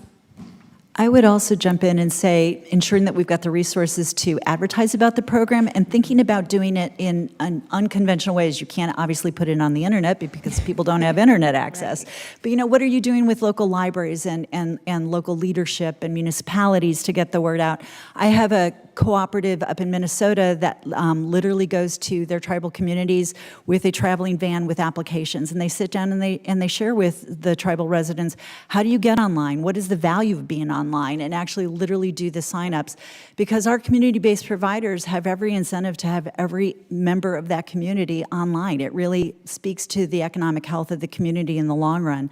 So I think we have to think about how do you educate those who don't even know this program exists, and then we have to ensure there's funding for it going down the road. Thank you so much. Thank you for the courtesy, Mr. Chairman. I yield back. You are welcome. Pleasure to recognize the gentleman from South Dakota, Mr. Johnson, for 5 minutes. Well, it won't surprise anybody that when I was outside in the rain talking to some South Dakota 4-H kids right now, we were talking about rural broadband. Because, listen, it matters to this whole country.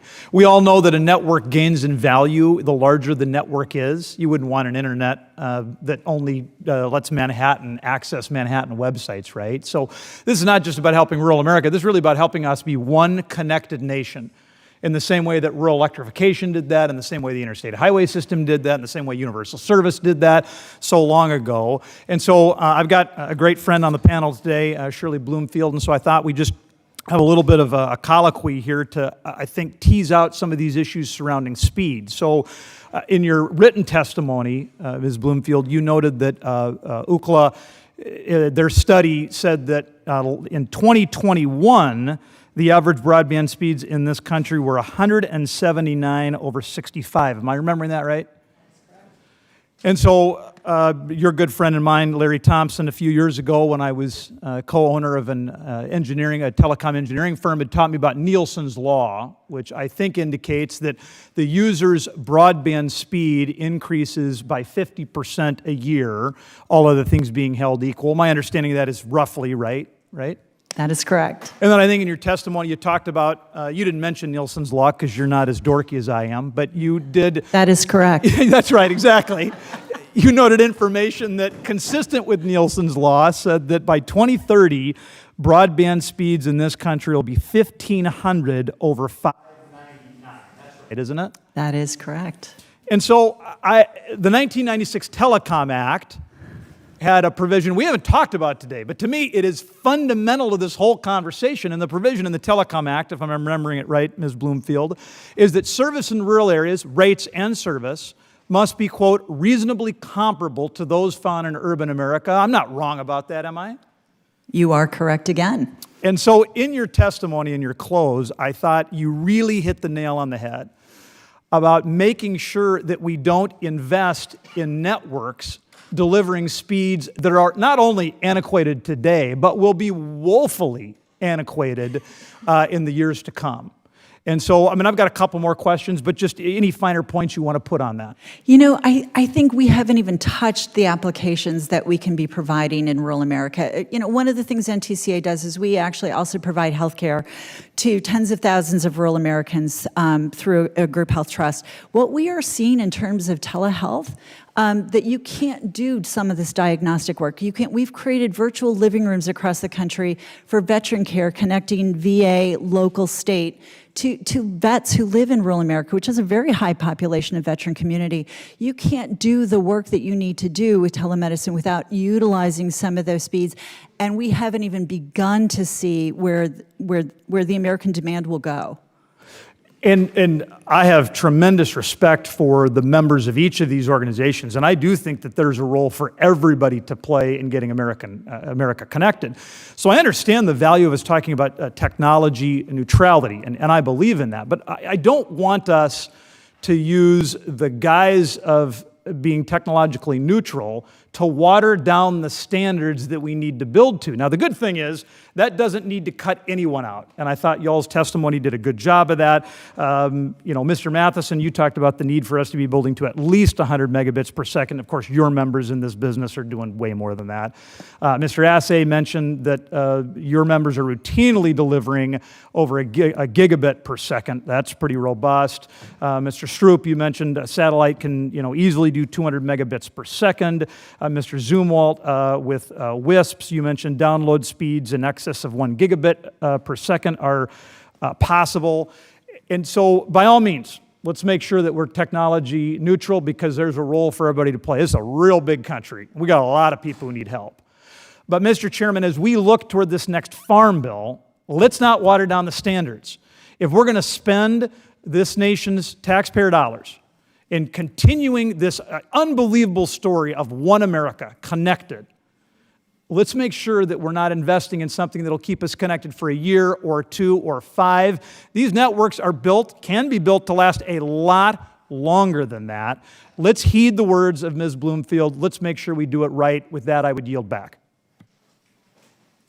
I thank the gentleman for yielding back, and now I please recognize the gentlelady from Kansas, Congresswoman Davids, for 5 minutes. Thank you, Chairman, and thank you to you and the ranking member for holding this hearing today. I mean, we've heard a lot about the need for high-speed broadband networks to bridge the digital divide, to allow families and communities to access particularly rural communities, to access those unique broadband needs. Telemedicine, of course, is in their education, technologies to support small businesses, and that includes our agriculture community, a bunch of the family farms that I know are not just in my district, in the Kansas 3rd, but in the state of Kansas. And we're definitely seeing the need for that accessible, reliable, and affordable broadband access. And, I have a district with a good mixture of types of counties. I have 3 rural counties in the Kansas 3rd, and similar to what we heard from Rep. Brown in terms of metrics, up to 32% of the farms in those counties didn't have internet access, according to the 2017 census of agriculture that took place. And that doesn't touch the upload-download speeds. That's just baseline access. And, I think that we've already heard quite a bit about the problems that can cause for our farmers and producers, much less for folks who are trying to utilize the vibrant ag technologies that are being developed.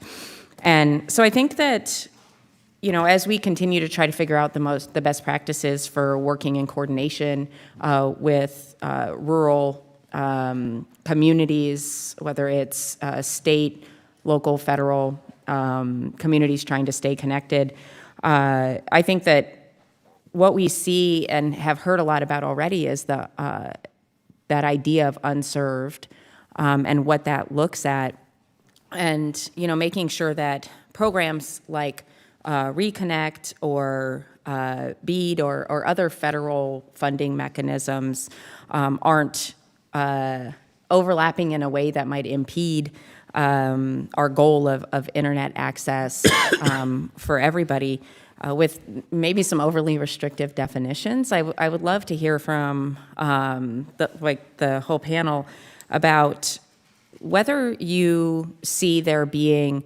a mechanism or maybe a happy medium, I'll call it, between this 50% or 90% definitions of unserved. How do we get to a place where that overbuilding maybe doesn't happen, but also that we aren't impeding our ability to stay on track to connect every community? May I start with that? Yes. I think the first and most important thing is to make serving the unserved the number one priority. Every other definition of underserved is going to be based on some understanding of speed, and so if the speed standard changes, then you're going to find a lot of existing networks are going to be subject to overbuilding with federal funds. And many of those networks were already built with federal funds or certainly with private capital, and so you have taxpayer money chasing taxpayer money, not serving the unserved. I think we need to be real careful on this discussion, though. This overbuilding is a lot more nuanced than I think some people describe it. And Yeah, could you? let's be careful. If people have got substandard technology and service, then that's substandard, and you're saying too bad. You're stuck with what you got. I also think we have to be very careful about saying we only want to serve unserved, but underserved don't matter anymore. That's where I hear this, it's good enough for rural America, and my members don't buy that. They expect to have the same service that people in urban areas have. So I understand there's a difference between unserved and underserved, but let's be careful about creating a false choice where we can only do the unserved, and all those folks with underserved are stuck with what they've got, which are legacy investments that aren't meeting today's broadband needs in many cases, not in all cases. Of course, we don't want to duplicate federal funding where it's not providing an increase in service, but I think we've got to be really careful when we talk about overbuilding and underserved and unserved. I think it becomes too much of a simplistic description, and I encourage the committee to take a more nuanced approach. I think we're just, though, I don't know that we're necessarily disagreeing. I think it's a matter of priority as far as those that literally have broadband below 25.3 or nothing at all as being the people who have waited the longest for this technology to reach them. I think the problem that you touch on, which is when you're getting down to 50% of the homes have to be either unserved or unserved and underserved, is you're really saying that 50% of the homes could have 1 gigabit. And then you're starting to subsidize areas where private capital has already built out capabilities to this area. So you're not only interfering with the private investment that is trying to reach out into rural America, but you're also using scarce resources that ought to be going to the places that have nothing or not good enough and spending it to overbuild. Thank you. And I can see that I asked a question that warrants quite a bit of feedback. Please, I would encourage you to submit written answers if you didn't get a chance to speak. Thank you, Chairman. I yield back. Very good. Thanks so much. Now recognize Dr. Baird for 5 minutes of questions. Thank you, Mr. Chairman. And I want to thank all of our witnesses for being here. This is a very important concept for our farm community, as all of you well know.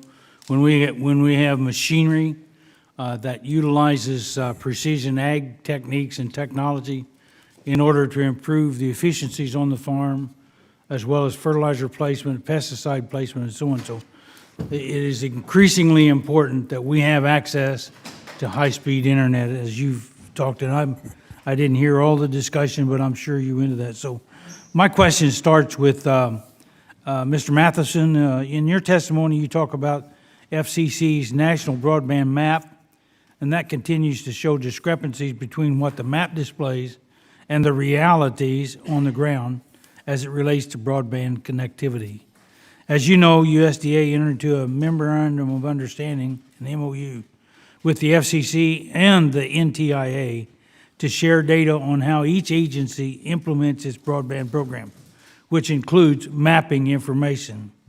So what can Congress do to strengthen this coordination so we can ensure our broadband maps protect rural communities and prevent them from being further left behind? Yeah, it's a great question. Congress has already taken the steps to encourage improvement of these maps, and it's an evolving process. But to the extent the FCC put out its first updated map last year, and the challenge process has continued where people around the country say, hey, whatever the map says, here in my place, that's not true, and they challenge the map. That is an effective process to finally have more of a bottom-up grassroots effort to get accurate information for these maps, coupled with the role of the states. And I think that's really important, that the FCC maps are important, and they're always going to be an important asset or vehicle for us to assess where we have unserved and underserved areas. But states are also an important part of how we look at those maps. States are involved in that challenge process as well. So I think we're going down the right path, quite candidly. We're not where we want to be yet, but I think it's going in the right direction. Thank you. Then my next question goes to Mr. Staup. In your testimony, you talk about how the precision GPS, which I just mentioned, technologies, allow farmers to increase yield by utilizing use of fertilizer, pesticides, herbicides, and applying the site-specific treatments to fields.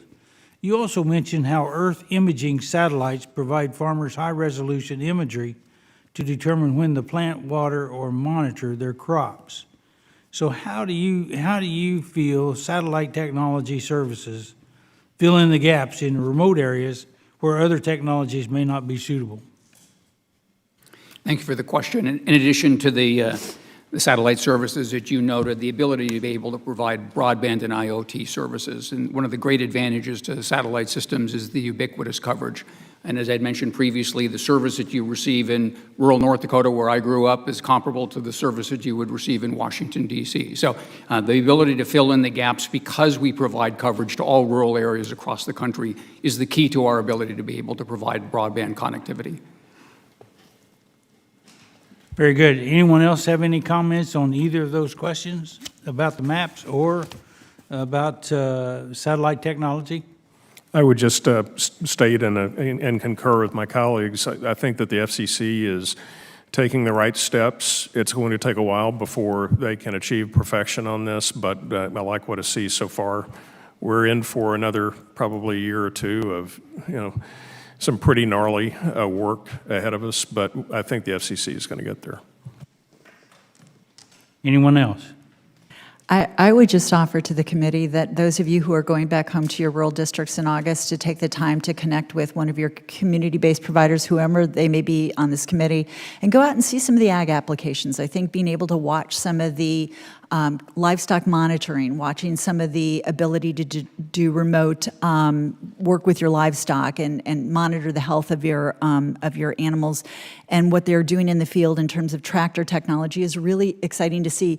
Congressman Feenster from Iowa, his local provider has a new saying, which is we call fiber to the home, FTTH, and they call it fiber to the hog. Because of the ability to connect these farms. So I would just say there's an open invitation to go out and do a tour. Thank you for that comment, and especially bringing in the livestock. Got a livestock background. And Mr. Feenster, we have cattle and hogs in Indiana, too. You know that. I hear that. Good to see you. I yield back, Mr. Chairman. Gentleman yields back. Now please recognize the gentlelady from Colorado, Dr. Caraveo, for 5 minutes.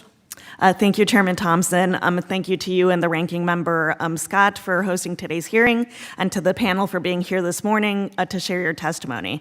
As a doctor, accessible health care remains one of my highest priorities. Unfortunately, over the past several decades, Colorado has seen more and more rural hospitals, close, and care options remain extremely limited or sometimes non-existent unless you're able to travel very long distances to receive health care. As a result, residents of rural areas experience significant health care disparities. We have several opportunities to improve health outcomes through USDA broadband programs, not only to provide the funding to build out or improve the broadband infrastructure, but also to provide the equipment necessary to support telemedicine. So to anyone anyone on the panel, do any of you have insights into the specific speeds or other network characteristics necessary to support telemedicine specifically? If I can start with that, I have some experience working with an urgent care center in a previous responsive role that I had with wireless ISP. They were generally using gigabit speeds for their urgent care facility, which included imaging. But I would want to emphasize that that was for that facility. That was not for interacting with people in their homes using telemedicine services, which tended to be more of a residential broadband service. So to the extent that you want to differentiate between those services, just make sure that you recognize that no matter who is providing that area, that they have the capacity to provide unique support that's going to be required by facilities that have a need for greater broadband. And I would jump in and say that we work very closely with the National Rural Hospital Association, who also endorses 100 symmetrical speeds for that very reason, the ability to be able to do the work that they need to do to transfer the medical files.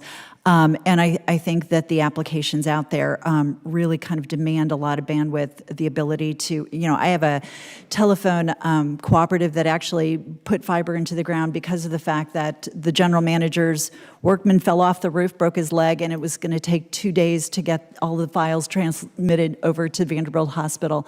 So it was kind of that real need on the ground to be like, hey, you know what? We can do this, and we can actually ensure that our people don't have to drive 2 hours over to Vanderbilt. They can actually do some of the care with cardiac care, here back in the rural community before it becomes urgent to relocate some of these patients, which, as you know, can be very traumatic.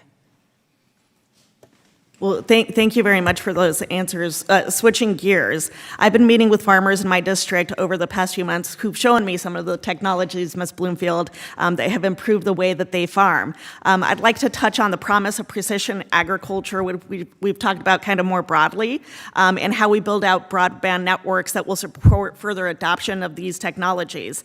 We've focused on delivering internet service to the home, but supporting agriculture, precision agriculture, means we also have to expand to the fields. So once we deliver broadband to the home, what equipment or technologies, more specifically, are necessary to expand that coverage to the field, and what are some of the common barriers that farmers are facing to incorporate precision agriculture into their operations? And we can start with Mr. Hurley, and then if anybody else has thoughts. Yes, I thank you for bringing that up, and it's absolutely, one of the most essential pieces of our being able to further the adoption and reap the benefits of precision agriculture, whether that is through increase in yields or reduction in the inputs and the impact that that has on the environment. And as we stated, and I stated in my testimony, that we need to be neutral in regards to the technologies that we invest our dollars in as we go forward, because we look at the various different aspects of whether it is satellite, whether it is wireless, or whether it is fiber.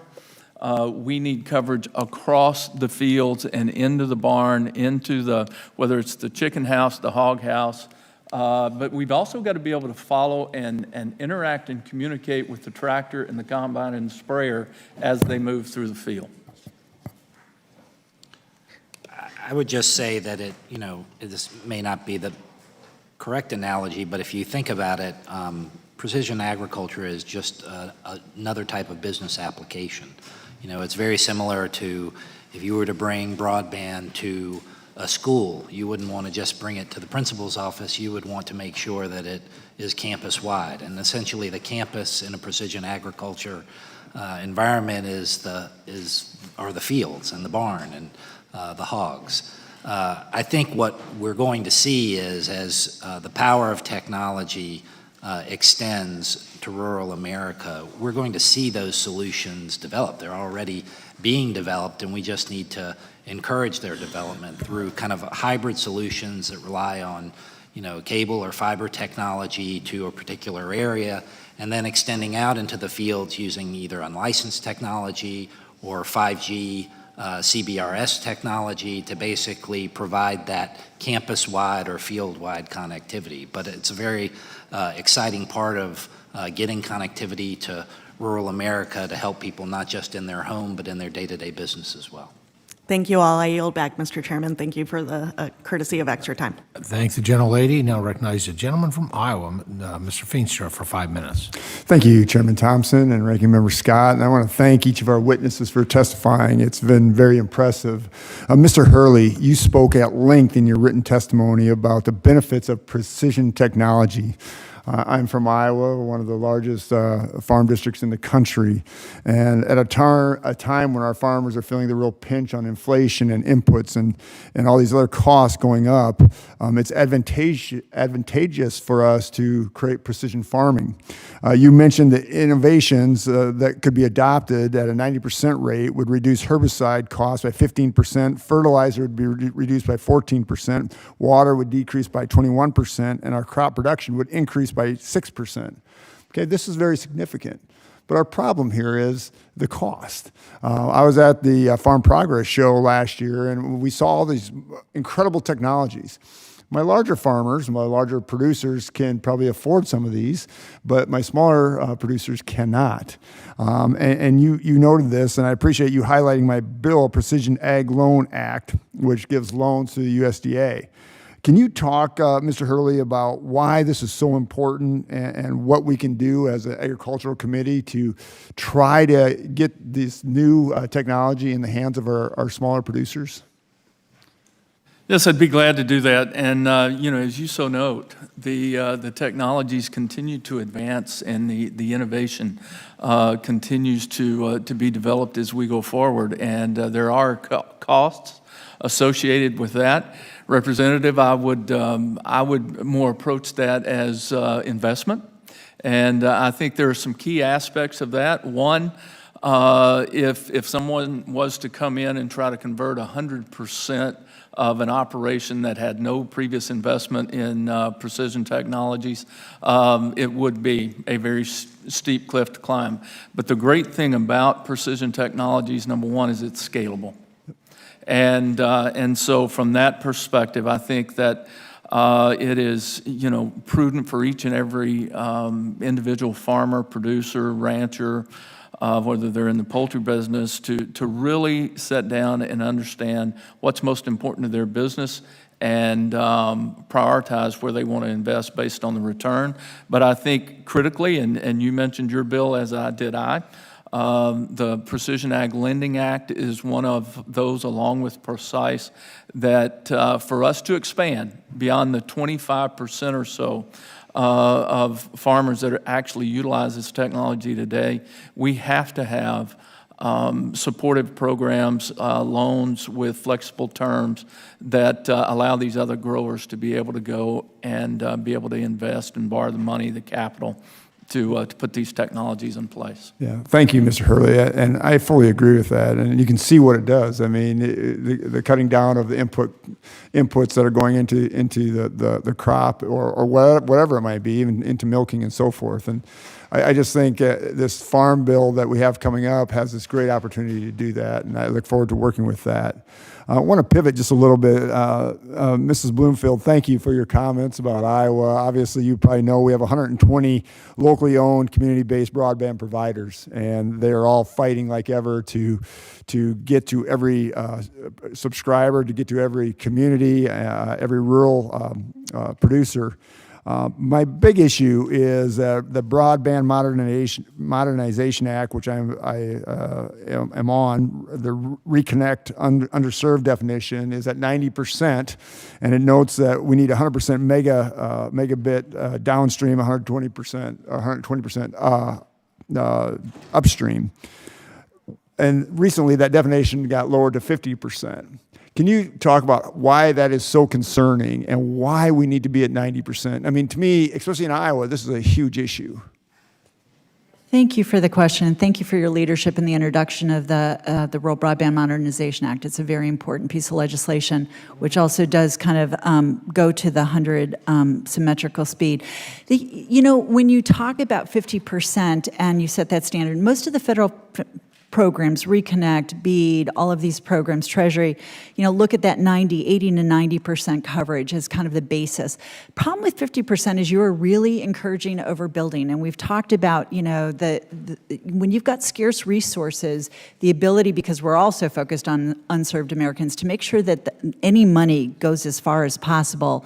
The ability to overbuild and using government resources to overbuild government resources really becomes duplicative efforts that are just wasteful. So that 50% is way too low and I think leads to a lot of issues. Yeah, I agree 100%, Mrs. Bloomfield, and thank you for noting that. I mean, we have to be at 90%, and I agree 100%. Thank you so much for your comments, and I yield back.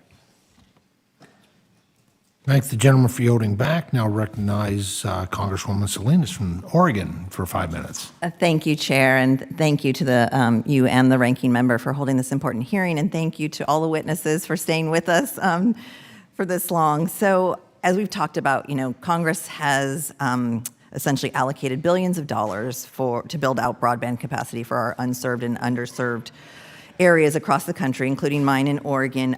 Where my concern lies is about the ability of our state and local governments and small providers to successfully navigate this huge rollout while keeping track of any ongoing opportunities that USDA might have. And so one of my top priorities for the Farm Bill, especially as I'm talking to my communities, is really ensuring that we're providing that robust technical assistance to ensure that our rural communities can easily access federal programs. And I will start with Congressman Matheson. Does the existing broadband technical assistance program provide that adequate assistance to help our rural utilities, co-ops, and small businesses access that federal funding?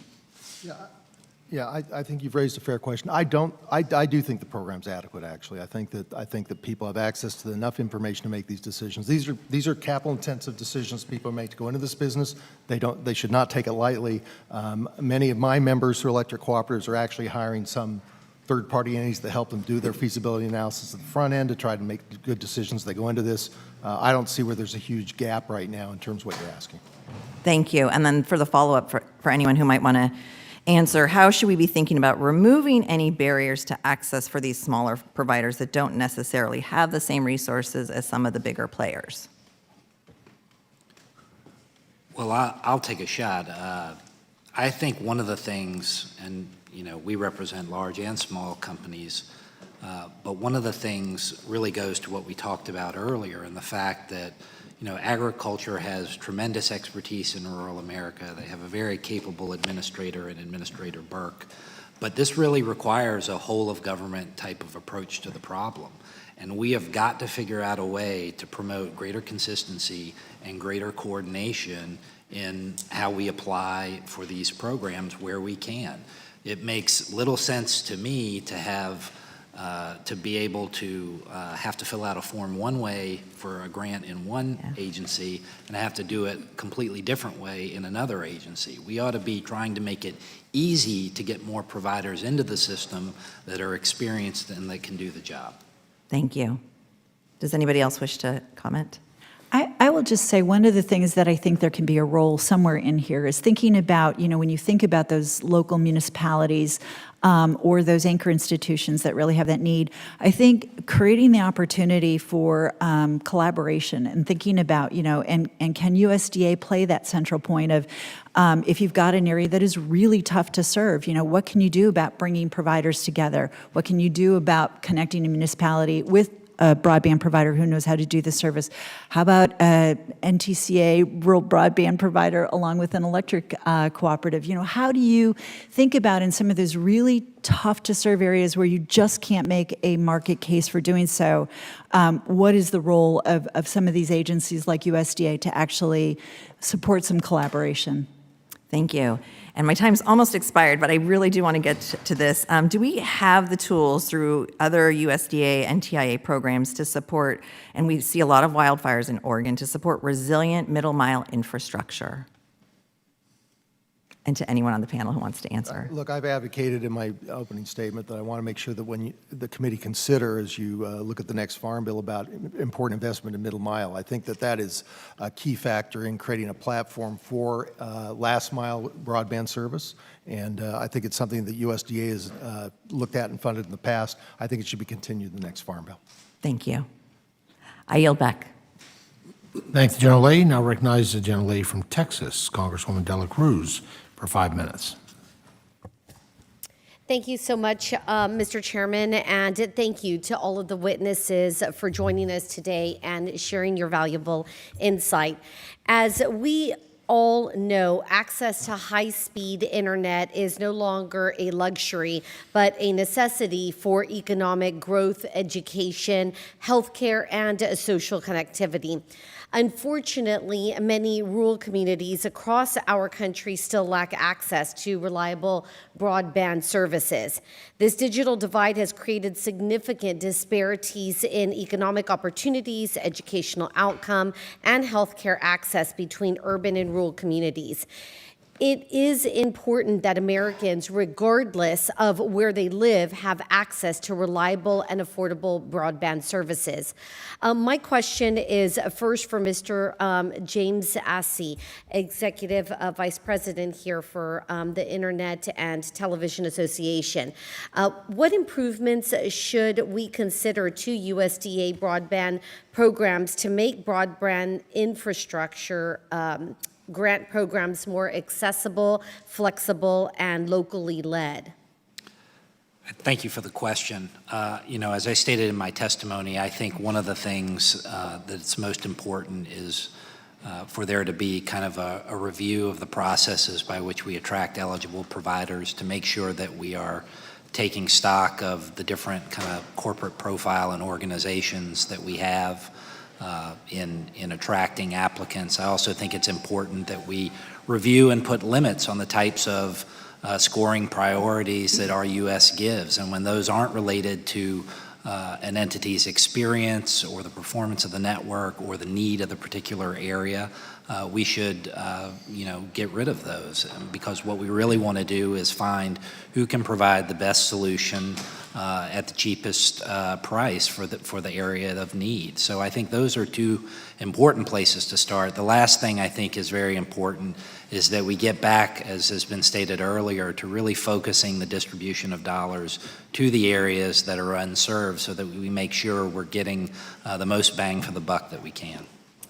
Thank you. And Ms. Bloomfield, we continue to hear from stakeholders about struggles with USDA's lengthy approval process for broadband loan applicants.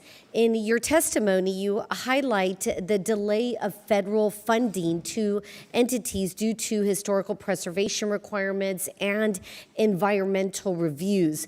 What specific improvements should Congress consider to streamline the application process? It's a wonderful question, because I think it's kind of the secret obstacle that nobody really knows about. So when I think of some of my companies who were actually awarded funding as far back as 2019 who have yet to see the money flowing into the field, I think that obstacle of not getting that process moving through quickly enough is really holding up a lot of infrastructure deployment. So I would say there's a couple of things. I think some recent legislation hopefully is looking to streamline it, but I also think that if you've gone through a process where an area has been deemed previously disturbed, where you've already gone through the historicals, and now you are going back to deploy additional infrastructure, you've already gone through those steps. So doing it a second time, I think, really further holds it back. But it is a very important point and something we need to ensure that as you do the Farm Bill, that there's more streamlining available. So what I'm hearing is that if they have already done the research or the analysis for a prior application, perhaps? Exactly, in previous construction, but they still have to go back through it additionally for a new construction, whether you're building further out, you are upgrading existing infrastructure. So once you've already approved it, let's move on. Right. Sounds like a waste of time, materials, and money is what it sounds like. And it becomes expensive, because with inflation, honestly, the longer the delays go, you may have gotten a grant 3 years ago, but the cost between labor supply and the supply of the actual infrastructure has gone up significantly. So suddenly you're in a position where you actually got that award in 2019, and now your cost to build what you committed to build to has gone up exponentially. Absolutely. That can pose a big problem. Thank you so much. Mr. Chair, I yield back. Gentlelady yields back. Now please recognize another gentlelady from Texas, Congresswoman Crockett, for 5 minutes. Thank you so much, Mr. Chairman, and to all the witnesses for your time. I'm glad to hear that so many members are talking about what we all know, which is that reliable access to the internet is a non-negotiable these days. Yet sadly enough, there is a fringe group that believes we have done everything that we needed to do and should go no further. But tell me, how can we have accomplished our goal when over 10 million Americans still don't have access to broadband? For decades, we let rural Americans fall farther and farther behind. Without reliable internet access, it is harder to find a job, harder to share special moments with your family, and ultimately, people are robbed of opportunities. Finally, we are lending folk a helping hand. But just as broadband is starting to be deployed, our colleagues on the Ag Appropriations Subcommittee want to cut broadband funding by almost $100 million. It seems some of my colleagues believe we have done enough, and after an initial investment, we need to just pack up and go home. So let me set the record straight. Ms. Bloomfield, you make an excellent point about health care in your testimony. Could you expand upon the importance of telehealth access in rural communities and maybe talk a little bit more about other important use cases?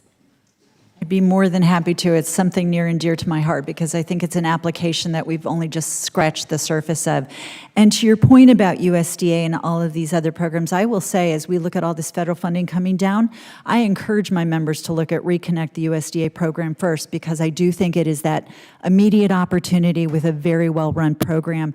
So we partner a lot with the National Rural Health Association, and we have been working in collaboration to talk about what it takes to build smart rural communities. Healthcare is really a foundation. If you don't have access to healthcare in these communities, you find that people don't move there. It is one of those things people look for. So really thinking through what we could do more aggressively to not just build the right networks to ensure that you can do healthcare, but how do you get the devices in people's hands? How do you actually do digital literacy so you are educating techs and healthcare clinicians on how to actually manage some of this. And the thing I will share that what we see from our own experience running a teledoc and other programs as an association, mental health care in rural America is really critical. And there's also a stigma in rural America. People don't want to see their truck outside of a local mental health care clinic. The ability to do mental health care using telemedicine at home in the comfort of your living room, it is powerful. So I think as we look at some of these applications and what we can do in terms of digital literacy to educate more Americans, to get more Americans online to utilize these resources, I think we're going to have a healthier rural America. I think I'm gonna actually skip around on my questions since you touched on something, which was the Reconnect program. But I do want to highlight what you're saying. As it was mentioned, I'm out of Texas. I'm out of urban Texas. But we went through redistricting last cycle when I was in the Texas House. And when we went through redistricting, what we saw is that rural Texas was bleeding population. And when we talked to people and they talked about the next generations, they talked about the fact that there just weren't opportunities. And so their children were leaving rural Texas. So we've got plenty of land in Texas, and we want to make sure that everyone feels like they've got all the opportunities that they need, no matter where they want to live in the state of Texas. So thank you for that. So I'm going to skip to a different question now. As we are considering how to bring the Reconnect program into the Farm Bill, I'd like to know specifically from Mr. Matheson, good to see you again, about, I know that you're big on the co-ops, but talk to me about the things, and anyone can feel free to kind of jump in, about opportunities that we see to improve the Reconnect program. Well, I am big on the co-ops. I appreciate you noticing that. Look, I think that this is a program that's had success, but there are opportunities for improvement, and that it's not a program that's been around too long, so it's good to assess where we can go. Number one, let's get it in the Farm Bill. It's subject to the annual appropriations process. It ought to be authorized by this committee and by the Congress. So that will be an important step to create consistency and clarity for the program. The program should include minimum speeds 100 up, 100 down symmetrical, we think, is a criteria. We think that the middle mile investment matters a lot. It's not the top of mind issue for a lot of folks, but if you don't have robust middle mile, it's difficult to provide broadband service to rural America in an adequate way, so that ought to be an important part of what we look at. Look, I think that this committee's got great opportunity with this Farm Bill to really make some important steps to establish Reconnect and build on the success it's already had. Thank you so much. With that, I'll yield. Thank the gentlelady. Now recognize the gentleman from Tennessee, Mr. Rose, for 5 minutes. Thank you, Chairman Thompson, and thanks to Ranking Member Scott for holding this hearing, and thank you to all of our witnesses for your time and thoughtful attention to today's hearing. I want to talk a bit about the future of telemedicine and how important it is that we ensure that USDA broadband programs keep up with new technologies. In an article in Forbes entitled "An Exciting, Surprisingly Imaginative Techie Vision of Telemedicine's Future," author Michelle Greenwald, who is the CEO of Catalyzing Innovation, describes some potentially game-changing advances in telemedicine. Ms. Greenwald describes the possibility of remote monitoring devices for use at home, such as a stethoscope or a device for looking in the ear, nose, and throat. These readings could be digitally transmitted to the doctor to interpret. Additionally, Ms. Greenwald's article brings up the possibility of using artificial intelligence, machine learning, and pattern recognition to potentially flag serious illnesses, all from an image of a patient. In the not-too-distant future, we could be living in a world where AI flags a potentially serious illness during a telemedicine visit that otherwise may not have been diagnosed. What really scares me is the possibility that many Americans will not be able to utilize these life-saving technologies because they don't have access to broadband that is strong enough, fast enough to support these emerging telehealth technologies.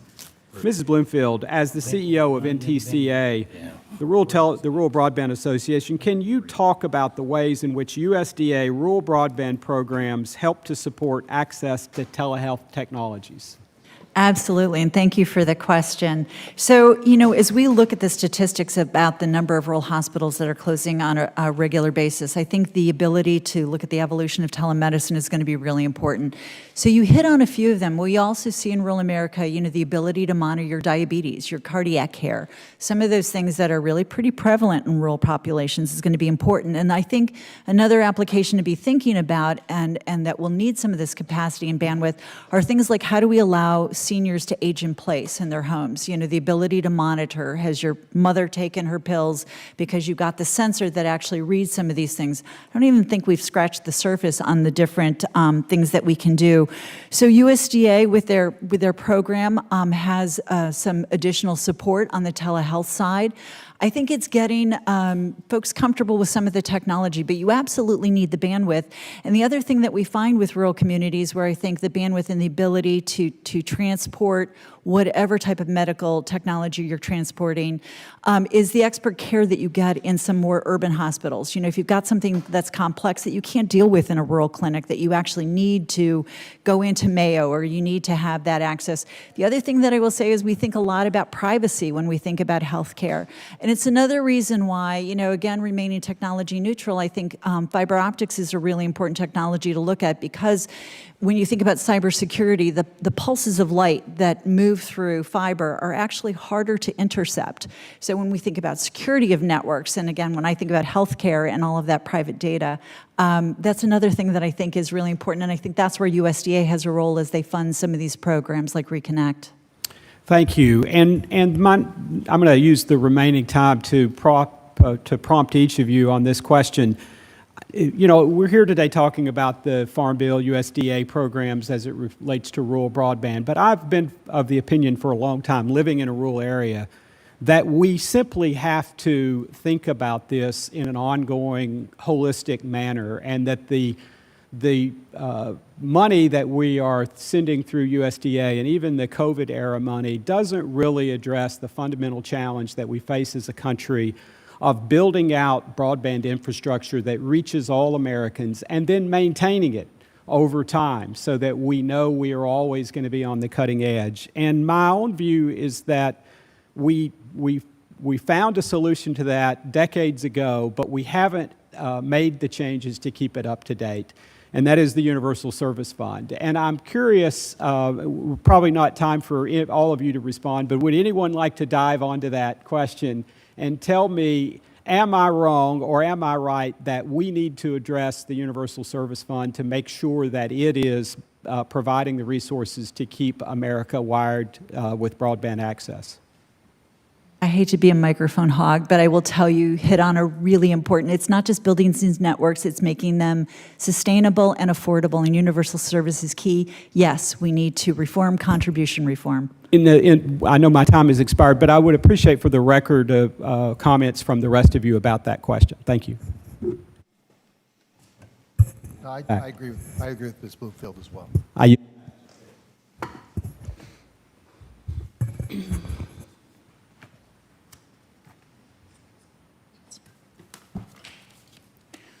Next, we have Mr. Glusenkamp Perez from Washington. Thank you, Mr. Chair. We know that access to high-speed internet is essential to participating in the economy, including telehealth and telework. That's why it's so important that the bipartisan infrastructure law provided almost $2 billion for the Reconnect program. In fact, last week in one of my counties, Lewis County, was awarded $24.2 million Reconnect grant. And this money will be used to deploy a fiber network and make high-speed internet available to 2,863 people, 119 businesses, 487 farms, and 4 educational facilities. And this area will serve an area in which 91% of residents do not currently have access to adequate broadband. And this all hit really close to home during the pandemic. You can't attend online school if you don't have internet. So I'm thrilled that these dollars are getting to where they need to be. Ms. Bloomfield, you state in your testimony that what matters most to rural America is not the mere deployment of network, but the quality of the service they receive. And I'm agreeing with you, but I also wonder, how do we balance that pursuing quality, when we still have so many places that don't have access at all?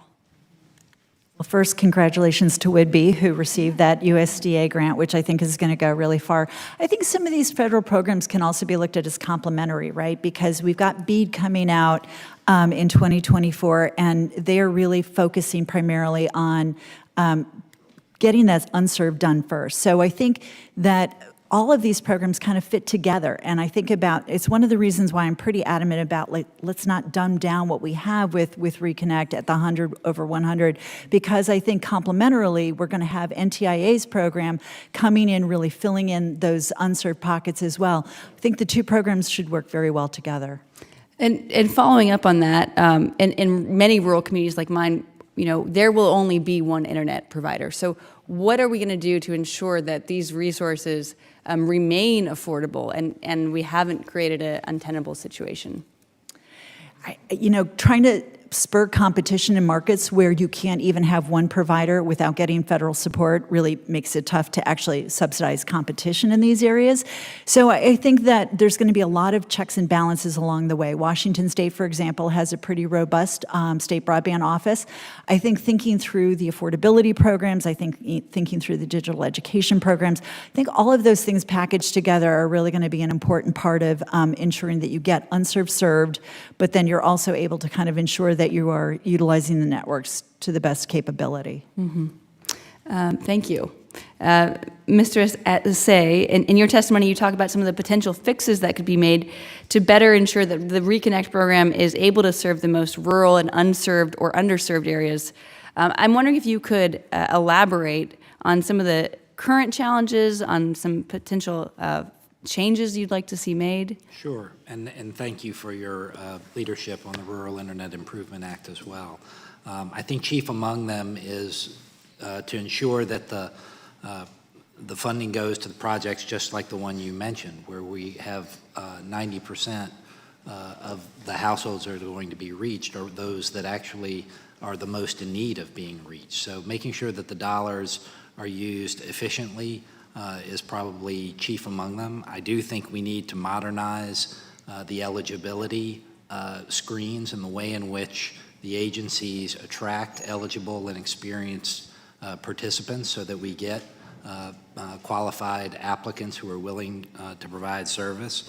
I think we need to, again, refocus the way in which a lot of these applications are scored to make sure that we're not giving priority just to companies based on who they are, but we're actually focused on what they can perform and execute on in building these networks.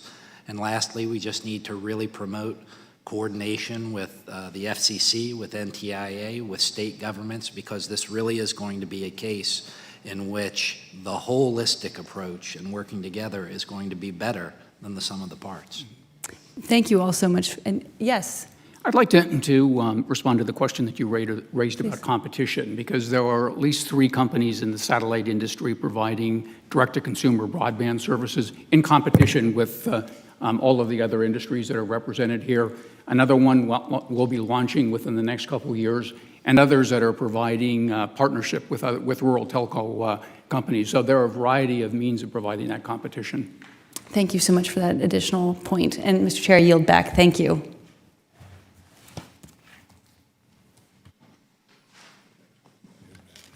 Yes. Mr. Nunn from Iowa, please.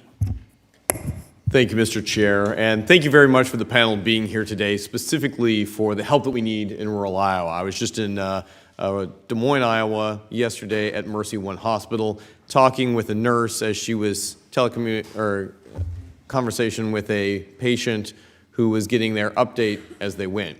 We could see even during that quick conversation from a metropolitan area to a very rural area how challenging it was based on latency versus the amount of times that we dropped and were interrupted versus trying to keep that patient engaged.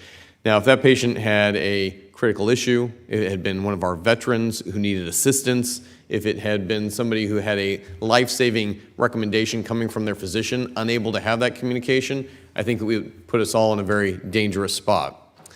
The alternative was that patient could have driven 2.5 hours to Des Moines to try and get the assistance they needed. A single mother leaving their job, coming to Des Moines, when at the same time somebody in a community right next door had unparalleled access to it. Which gets me to my concern that my home state right now is 45th in the nation for broadband access and is the second lowest speeds. So at a topical level, yes, are we covered? But is it effective use of the internet? Absolutely not. To fix this, I have introduced a bipartisan Reconnect Rural America Act alongside many of my colleagues in this room. We think it is very important to become part of the Farm Bill conversation. Our bill would make permanent the Reconnect program and expand broadband access to increase speeds in rural America. Now, Mr. Essay, I know that you feel differently than I do on this, and I think that we can get to a point where we can help a lot of these folks.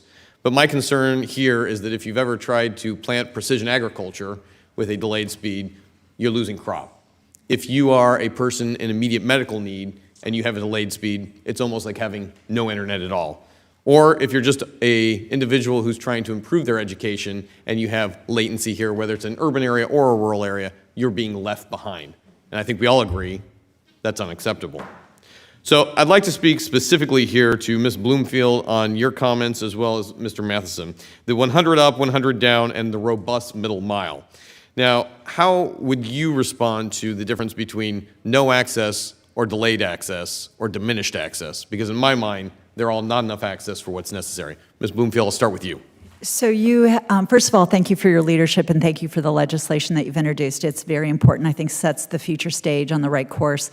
So when you reference latency, I will just share that when you talk about the livestock, we've got a lot of folks who actually run livestock sales. So, latency, you've just lost, the ability to either purchase or sell something if you're not being able to do it in real time.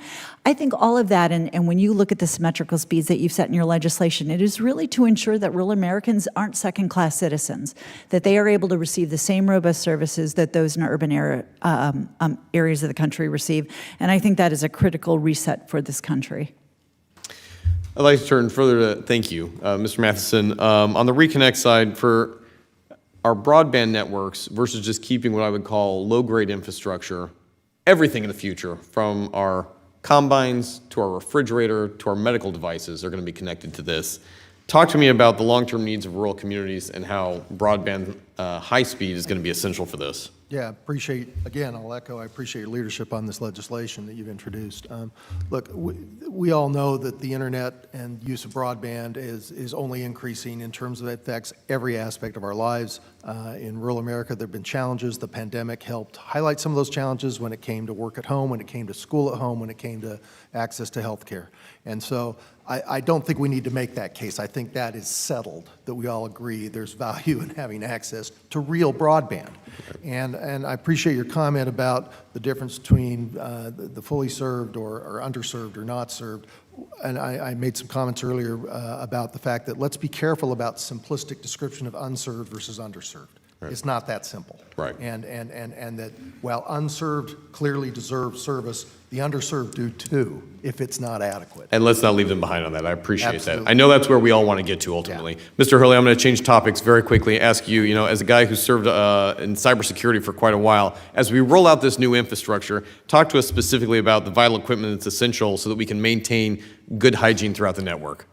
Yes, I think, as you look at the technology that's coming on and the connectedness of it, I would encourage this committee, when you think about cybersecurity, think about food security and ag security because, and I would equate that to national security, because today, and as all these gentlemen and ladies do their job, we become more connected.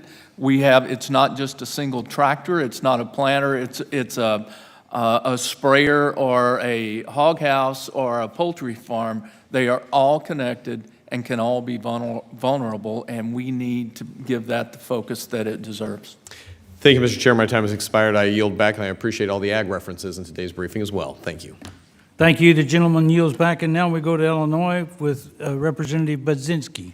Thank you, Mr. Chairman, and thank you, Ranking Member, and thank you to the panelists. Appreciated your testimony and the discussion that's happened so far. I'm really building on that. I wanted to make a note. I'm the former chairwoman of the Illinois Broadband Advisory Council. This is a topic that is very near and dear to my heart, as it is, I know, many of us on this committee, and very important, more importantly, to my constituents that I represent in Central and Southern Illinois. I really believe we are on the precipice of true generational change in this space, where we can finally capture underserved areas and rural communities will no longer have to settle, which I think we all want to see. This is why it's important to set our sights high and ensure that all residents have access to quality, affordable, high-performance internet and cell phone access at home. The 2018 Farm Bill amended the rural broadband program to require 90% of residents in proposed service areas be without sufficient access to broadband or unserved to be eligible for grant funding, and a 50% unserved requirement to be eligible for loans. Prior to the 2018 Farm Bill, the rural broadband program required just 15% of households in a proposed service area be unserved. I agree that our first priority should be to deliver services to areas most in need, but I also strongly believe that the introduction of unnecessary and unprecedented program rigidity does not serve rural Americans or our goal of closing the digital divide. Furthermore, as we get closer to 100% nationwide connectivity, it's critical, I believe, that USDA have the necessary flexibility to reach those final communities. So my first question actually is for Mr. Matheson. With the historic broadband infrastructure investments made over these last several years, wouldn't it make more sense to add more program flexibility in order to reach every part of rural America? What are your thoughts on the flexibilities that will be necessary for the USDA's broadband programs to adjust as we get closer to 100% nationwide connectivity? And maybe you could connect this to the underserved donut hole issue as well. Yeah, look, one thing that is often said in the electric co-op world is when you met one electric co-op, you met one electric co-op. They pride themselves on they are in a unique circumstance, everyone's different.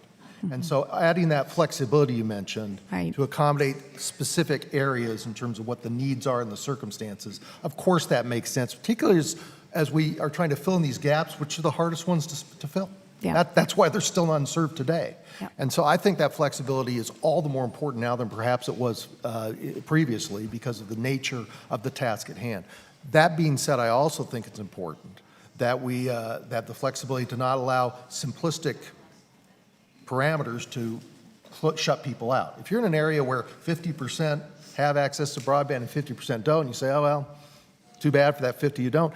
Right. We're defining that as one block of area. When what happens is the economics go, the 50% of God are probably in the high population density areas where there's money to be made, and the folks out in the low population density areas are left out. And if they're coupled into one category and we just look at it through that frame, they're never going to get service, right? Right. So that's the argument. That's an example where that flexibility matters. Okay, thank you very much. And just to add on to that, so building out broadband infrastructure in rural America must account for the needs of every facet of rural areas. I believe households, farms, businesses, and anchor institutions, though adequate for many households. A recent GAO report found that 25.3 is likely to be too slow to meet the speed needs of many small businesses. Many small businesses and farms reported wanting download speeds of up to at least 100, and as did the Connect Illinois the Connect Illinois Broadband Grant Program that we helped to launch. So one quick question in my less than 60 seconds, Ms. Bloomfield, do you think the 25.3 is sufficient broadband access? What factors should we take into consideration when determining the speed minimum? Thanks. So, I would just note, for example, this hearing room itself is 126 over 113, I believe. So, if you look at 25.3, you're saying you're willing to give rural Americans a standard that is lower than you have in this hearing room to transmit this hearing. So I think we've just grown beyond. I think as everybody in this community has been talking about applications with healthcare and having served on the Illinois Advisory Board, all of the different applications, whether it's agriculture, economic development, I think that speed is something that we are beyond that. And again, when I think about the fact that I have companies, Up Country Fiber in South Carolina just shared that a third of their customers take their gig service. We are there. We are not just looking at it, we are there. So, Thank you very much, and I yield back the rest of my time. Thank you. The gentlelady yields back. And next we have Representative Molinaro from New York. Thank you, Mr. Chairman. I appreciate the witnesses, and I come from a part of New York where this continues to be a significant challenge. And despite the influx of significant federal and even state funding, we continue to experience not only deep challenges, but a shortage in workforce and the challenge of expanding job opportunities. So workforce availability is one of the items that we've been focusing on. Last year, the GAO published a report indicating that over 30,000 additional telecom workers are needed to deploy high-speed internet infrastructure on a scale that matches the recent funding levels. And Mr. Matheson, although do we call you Congressman still? Call me whatever think you take Jim. I know that you and the organization have had a long history of trained skilled workers out into rural communities. Yeah. Could you speak to what you observe are the causes of the workforce shortage and what tools maybe we might consider to open up to those job opportunities? Yeah, it's a timely question, and while it's not unique to the telecom fiber space or even the electric utility space, I think we've seen workforce shortages hitting a lot of segments of the economy.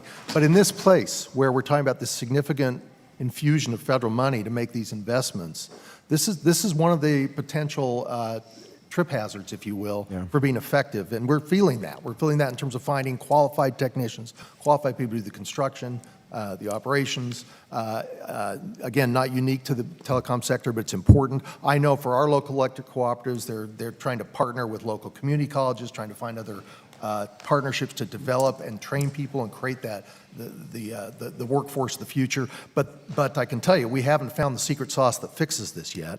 And I do think that's an issue that merits some consideration at the federal level about what we can do to encourage folks to go into these fields to meet these workforce needs. Yeah, I think we've undervalued this kind of work. We certainly have diminished its presence in public education and frankly have encouraged people to only learn in a particular way when we should be expanding those opportunities. Ms. Bloomfield, I just wanted to turn to some of the obstacles I know that we're facing in New York in particular.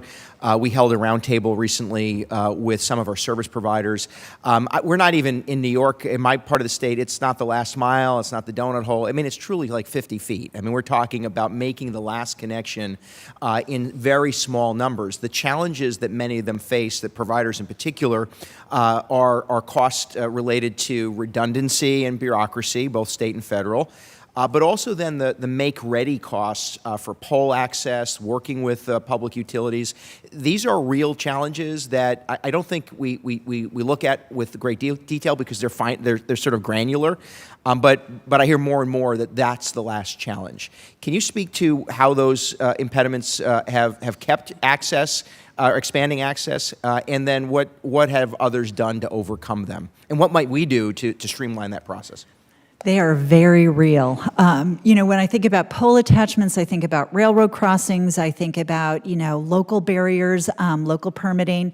Everybody kind of, you kind of go through your different pounds of flesh as you go through the process. So I do think there is something to be said from a federal perspective, looking at some streamlining.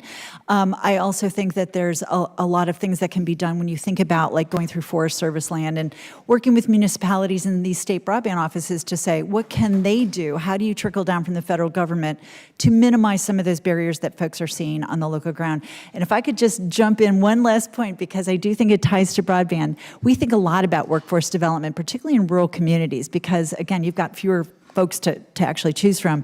We've actually been working with our companies we've produced a guide for K-12 guides to careers in broadband, getting kids to understand this is a great career, this is a great path forward. And frankly, if you look at your gamers, we may talk about different applications here today.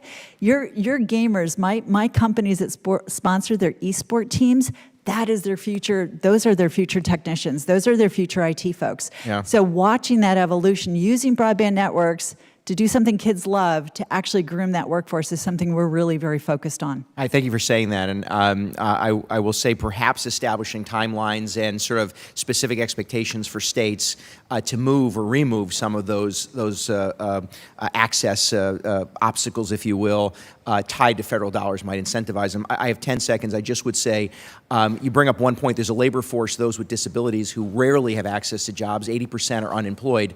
The gaming space is a space that creates a level playing field for those individuals to learn and access your workforce, and it would be something that we should pay attention to. Thank you, Mr. Chairman. And the gentleman yields back, and next we go to Mr. Sorensen from Illinois. I'd like to begin by thanking the chairman and ranking member for convening this important hearing and our witnesses for your testimony. I know it's getting into the afternoon. Really appreciate you sticking through this. I'm proud to represent Northwestern and Central Illinois, where we've got farming, urban, and rural constituents. Many of our constituents face the challenge of poor quality broadband. They have service that meets the definition of broadband set by the FCC, but the service is not sufficient to meet their needs. Yesterday, I introduced the bipartisan Reconnecting Rural America Act along with my colleagues in this committee, Representative Nunn from Iowa, Representative Craig from Minnesota, along with Representative LaHood.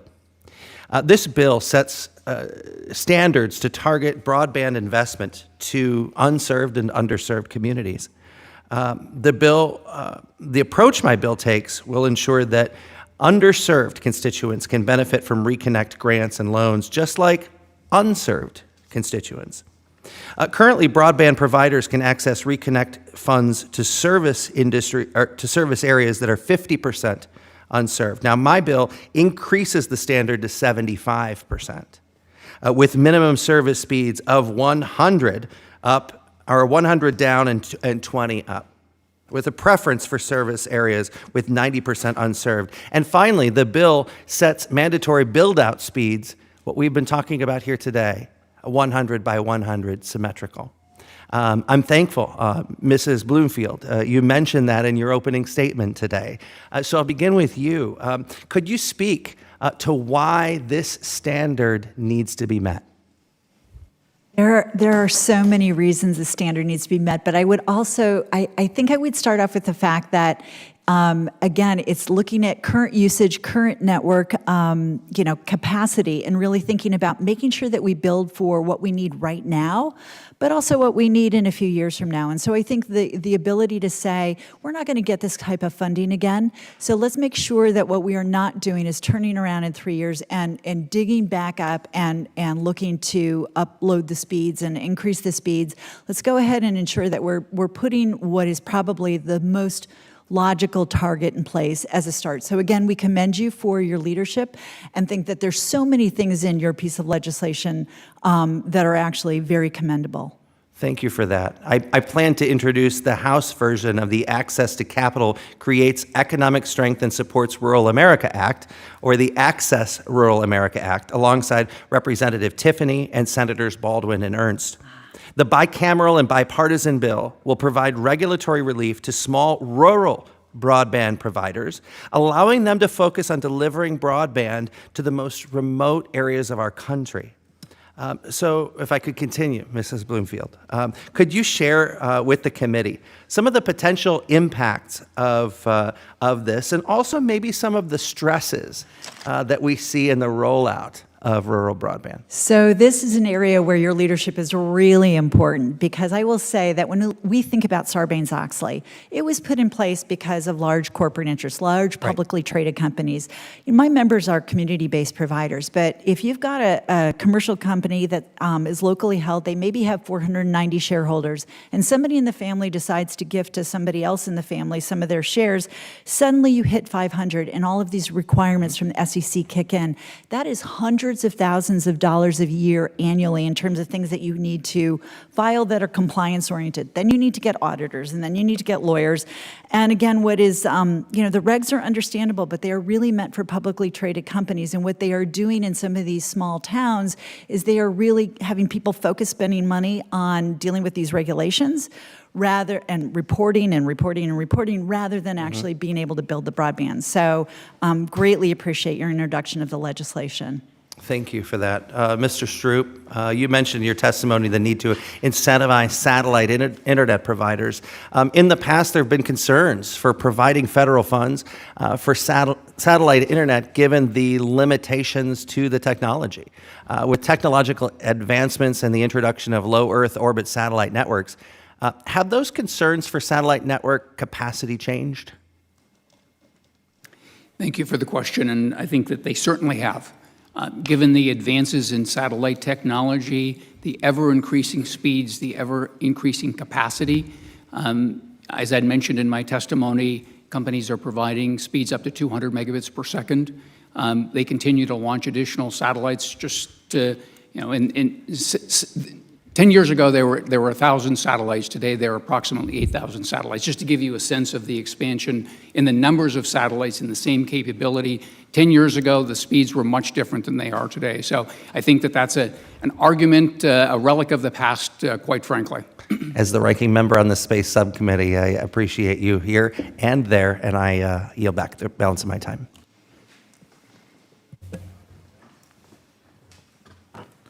Thank you. And then we go to the very patient Representative Van Orden from Wisconsin. Thank you, Mr. Chairman. I would like to acknowledge some of my constituents in the back from Grant County. I appreciate you showing up very much. Mr. Zumwalt, are you related to Admiral Zumwalt? Yes, I am, distantly. All right, he's a good dude. Politicians have been running on providing rural broadband since Al Gore invented the internet. And I want to share with you how broken this system is. Oh, we are. And it's not on your side. It's on this side. I don't have his closing statement. I want to give you an example here. Good job. We've spent, over the last 5 years, $166.6 billion. The private sector has spent $185 billion. That's $351 billion. This is a penny. See the penny? Look at it sideways. If you were to stack up 351 billion pennies, it would reach almost 1.5 times to the moon and 13.3 times around the Earth. Speaking of the moon, In 1961, John F. Kennedy said, we're going to go to the moon. 8 years later, a man stepped on the moon, Neil Armstrong. I met him. Another good dude. That cost $257 billion. So that's inflation-adjusted dollars. It cost $257 billion to put a man on the moon 8 years after John F. Kennedy said we're going to do it. We have spent $351 billion in the last 5 years. And I can't do precision agriculture going from Crawford to Grant County, where those people are from. This is a systemic failure of this system. I work with all my rural co-ops. I'm good with all you cats. I want to ask you one question. When is the last time you all sat together in a room? When? Well, some of us said. No. Oh, all of us? When's the last time all you sat in a room? Well, all 6 of us? Yeah. We've never done that. Okay, guess what? I am planting a flag this morning. I am appointing myself in charge of this.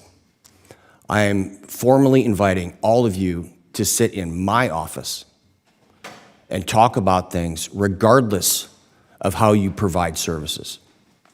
So right now, you can Netflix and chill and smoke check a Russian tank in Bakhmut, Ukraine, right? And my combine, it can't do precision agriculture in Grant County.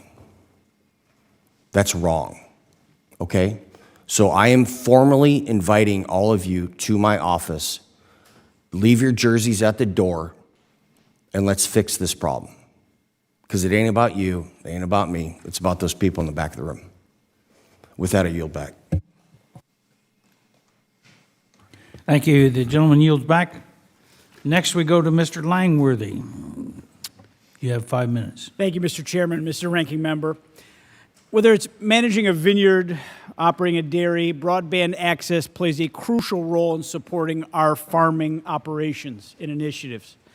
The nature of running a farm, much like operating a small to medium-sized business, requires reliable and fast internet connectivity to ensure efficient and effective management. Now, everything from ordering supplies to monitoring farm data to managing pesticide use, it's all done using the internet. We can't imagine a local convenience store or gas station operating without full broadband. Yet today, our farming operations are really no different.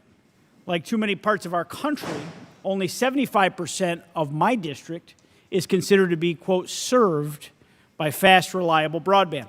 So while billions of dollars has been made available through new and existing programs to deploy broadband infrastructure, I share the goal of many of my colleagues here today to focus these abundant resources first and foremost on the areas that are unserved. And with that, Mr. Assey, last month I sent a letter with several of my colleagues here today to Secretary Vilsack regarding the Rural E-Connectivity Reconnect pilot program. We expressed to the Secretary that he prioritizes the pressing issue of connecting unserved rural Americans and bridging the digital divide by keeping the Reconnect program of the Rural Utility Service focused on this objective. Unserved households are unserved for a reason. They're often not economically viable for private entities to build networks there. So those unserved areas require the help of federal dollars. And for this reason, we need to ensure that the mission of Reconnect is to serve unserved areas first. This makes certain that the government is not overbuilding and developing competing networks where networks already exist. Like the cafeteria line, we need to make sure everyone is served first, and then if there's still food left, others can get back in line for seconds to build their networks to even higher speeds and higher capacities.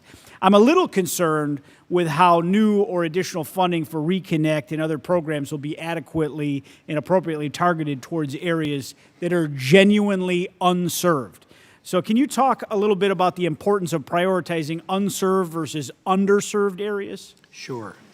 And thank you for the question and for the letter. I think what it expresses is consistent with what was the original intent of the program, to really focus on our hardest problems first, because if we don't, things have a way of always trying to get, places that may have a larger economic return. And what we've seen in the past is the people that don't have even, standard broadband at 25.3 are continually left behind. So I think it's a good reminder. It's a good way to kind of refresh people's focus on the areas that we need to focus on first. They're the hardest problems to solve, but with resources and resolve, I believe they can be solved. Well, we certainly have enough resources. Mr. Esty, for the past 2 decades, we've seen significant federal investment in broadband development. And given the influx of all of these funds to build out internet connectivity, how can we prevent overbuilding and duplication of federal efforts in funding for the broadband systems? I think we have to have consistent standards for the areas that we're trying to serve with federal dollars. We have to recognize that no matter how much money that we put into the system to provide support, and I would say necessary support in areas where it's otherwise uneconomic to serve, there's a substantial capital investment that's being made by private companies, and we need to harness the benefits of competition in order to solve the problem. Mr. Matheson, is there anything you'd like to add on that topic? I'm sorry, I couldn't, the door up, what'd you say again? Okay, is there anything you'd like to add on that topic of overbuilding? I think that a comment I made earlier, it's easy to oversimplify the term overbuilding and unserved and underserved. I think there's a more nuanced approach we ought to be talking about here. I'm concerned about folks that are underserved, that are going to be left behind, and it's good enough for them. And for rural, it's good enough for rural. I don't buy that. So I understand that unserved are an important priority. I don't think I would summarily reject all unserved as being secondary to that. There's a more nuanced approach that I think this committee needs to think about as they write the next Farm Bill. Very good. Thank you very much, and I yield back, Mr. Chairman. Thank you. And now the gentleman from North Carolina, Mr. Davis. Thank you so much, You're Mr. Rankin. recognized for 5 minutes. Thank you so much, Mr. Ranking Member, and to all the witnesses who are here today. In eastern North Carolina, which I represent in the 1st Congressional District, broadband accessibility is one of the largest roadblocks people face to advance. 42% of people in the 1st Congressional District do not have broadband access, whether it be in their education, small businesses, or applying for grants and loans. USDA often tells people in my district that they can go online and apply for the grant, but how can they do that when there's not internet connectivity? That's a big hurdle. That's a comment. I would like to move into a more technical question here, and would love to hear from any of the witnesses. There are a lot of different ways then to bring broadband connectivity to rural households. Fiber may work best in one place, but then increasingly I've noticed fixed wireless in certain locations. And how should USDA consider place-based policies when constructing broadband networks? And I would love to hear from any of the witnesses on this. I will just jump in and say that I think that you can be technology neutral, because I do think it is going to take you may be serving, you may have a mountain that is tougher to lay fiber to. You may have an area that has line of sight obstruction, which makes fixed wireless a little bit more challenging. But that is where I think there is a real value to USDA setting that speed of 100 symmetrical, because what you are saying is it is about this capacity. It is not about how you actually, what technology you're using to actually bring the technology to the consumer. I think we can stipulate that Shirley likes 100 over 100 because we've heard this a lot today, and I'm certainly not trying to argue against the best that we can do for every American. But when you look at actual streams of data, a Zoom call or a Teams call is about 5 megabits per second. A 4K stream from a streaming service like Netflix is about 5 megabits per second. Gaming is about 5 megabits per second each way. It takes a lot of those to get up to 100 over 100 in every single location. And if we insist on 100 over 100 service everywhere, we will have people who are unserved because we will overbuild existing networks that do have service today. And I think that when we talk about future-proofing, we need to be talking about future-proofing the people of the United States of America, including the people who are unserved today. And that's why we're passionate about making sure that the unserved get served first, and then we can solve for how we get connectivity enhancements along the way. Representative Davis, from the equipment manufacturer's perspective, specifically focused on how do we continue to deploy and utilize and reap the benefits of precision ag. Our position is strongly that we have to be neutral on the technology because it is going to take all of the different types of technology for us truly to be able to utilize and reap the benefits, whether that is from increasing yields, whether that is reducing fuel usage, all of the advantages that precision technology brings, because it has to be in the middle of the field, it has to be in the barn, and it has to be at wherever the analytics are being done. Mm-hmm. Well, let me just ask this question, and do we believe we've been neutral so far in the technology? Have we been neutral? Mm-hmm. I look to a program like the FCC's RDOF program, where we set a baseline. We obviously don't want to invest in yesterday's technology, but we want to incent the best technology platform we have. Cable is a connectivity company. We offer hybrid fiber coax solutions. We build fiber networks. We offer wireless solutions. We want to provide whatever the connectivity is that the consumer is going to need in the future. And what's important is that the technology platforms we build can meet not only the needs of today and tomorrow, but that they're scalable. And we believe that in the very near future, cable technology is going to make this entire debate moot, because we're going to be able to provide multi-gigabit speeds in both directions. Well, I greatly appreciate the responses today, and Mr. Chair, I do yield back. Thank you very much. Before we adjourn today, I invite... Thank you. And before we adjourn today, I invite Ranking Member Scott to share any closing comments he may have. Thank you very much. Lady and gentlemen, this has been an extraordinary hearing at an extraordinary and historic time. You know, we're recognized around the world as having the best, foremost, number one agriculture system in the world.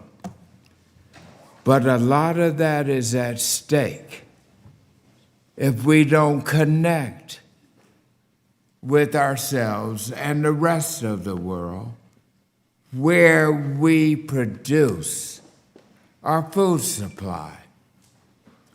And that is making what we've got to do now a national security issue.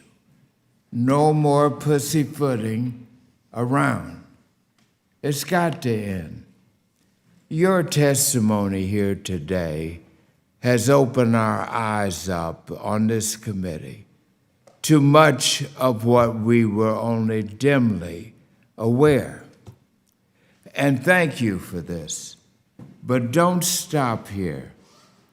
We've got just 12 weeks to complete this task of making sure that we don't cut any corners in connecting rural America full speed ahead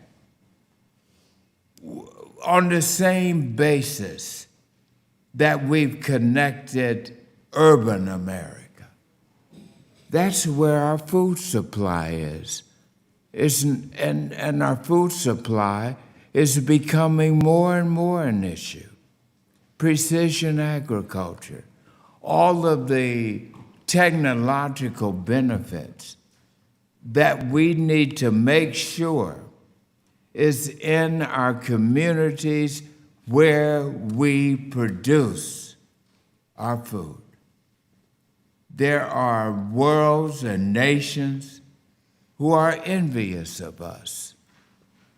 We look at the European Union, who looks at us and says that they are more interconnected with the internet than the United States.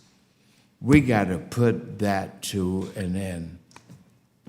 And so I want to thank Ms. Shirley Bloomfield, Chief Executive Officer of NTCA, the Rural Broadband Association. Your testimony was most helpful. Thank you. Mr. James Assery, Executive Vice President of NCTA, the Internet and Television Association. You did a masterful job. David Zumwalt, President and CEO of WISPA, the Wireless Internet Service Providers Association. Mr. Tom Strump, President of the Satellite Industry Association. Thank you. Jim Matheson, Chief Executive Officer of National Rural Electric Cooperatives Association, and my friend and former member of Congress. We travel together, we work together. Keep up the good work. And Mr. Bill Hurley, Chair of the Agriculture Sector Board Association, Equipment Manufacturers, AEM. You all did a fantastic job, and you saw and heard from the participation of our members on both sides of the aisle. We are Republicans and Democrats working in a bipartisan way to make sure we finally cross the Rubicon and establish rural broadband in rural America. God bless you, and thank you for your wisdom, your advice, and please continue to work with us over these next 12 weeks. We must get this farm bill done by the end of September, and that's just 3 months away. So our work is ahead for us, and we want you to continue to be involved. And most importantly, make sure we got the right amount of money so that we don't short circuit our rural communities from having the financial resources to do this job the right way. Thank you. Thank you, Ranking Member Scott, and thank you to all our witnesses for their expert testimony here today and all of your cooperation and time. Under the rules of this committee, the record of today's hearings will remain open for 10 calendar days to receive additional material and supplementary written responses from the witnesses to any of the questions posed by a member. This hearing of the Committee on Agriculture is adjourned. Mr. Scott.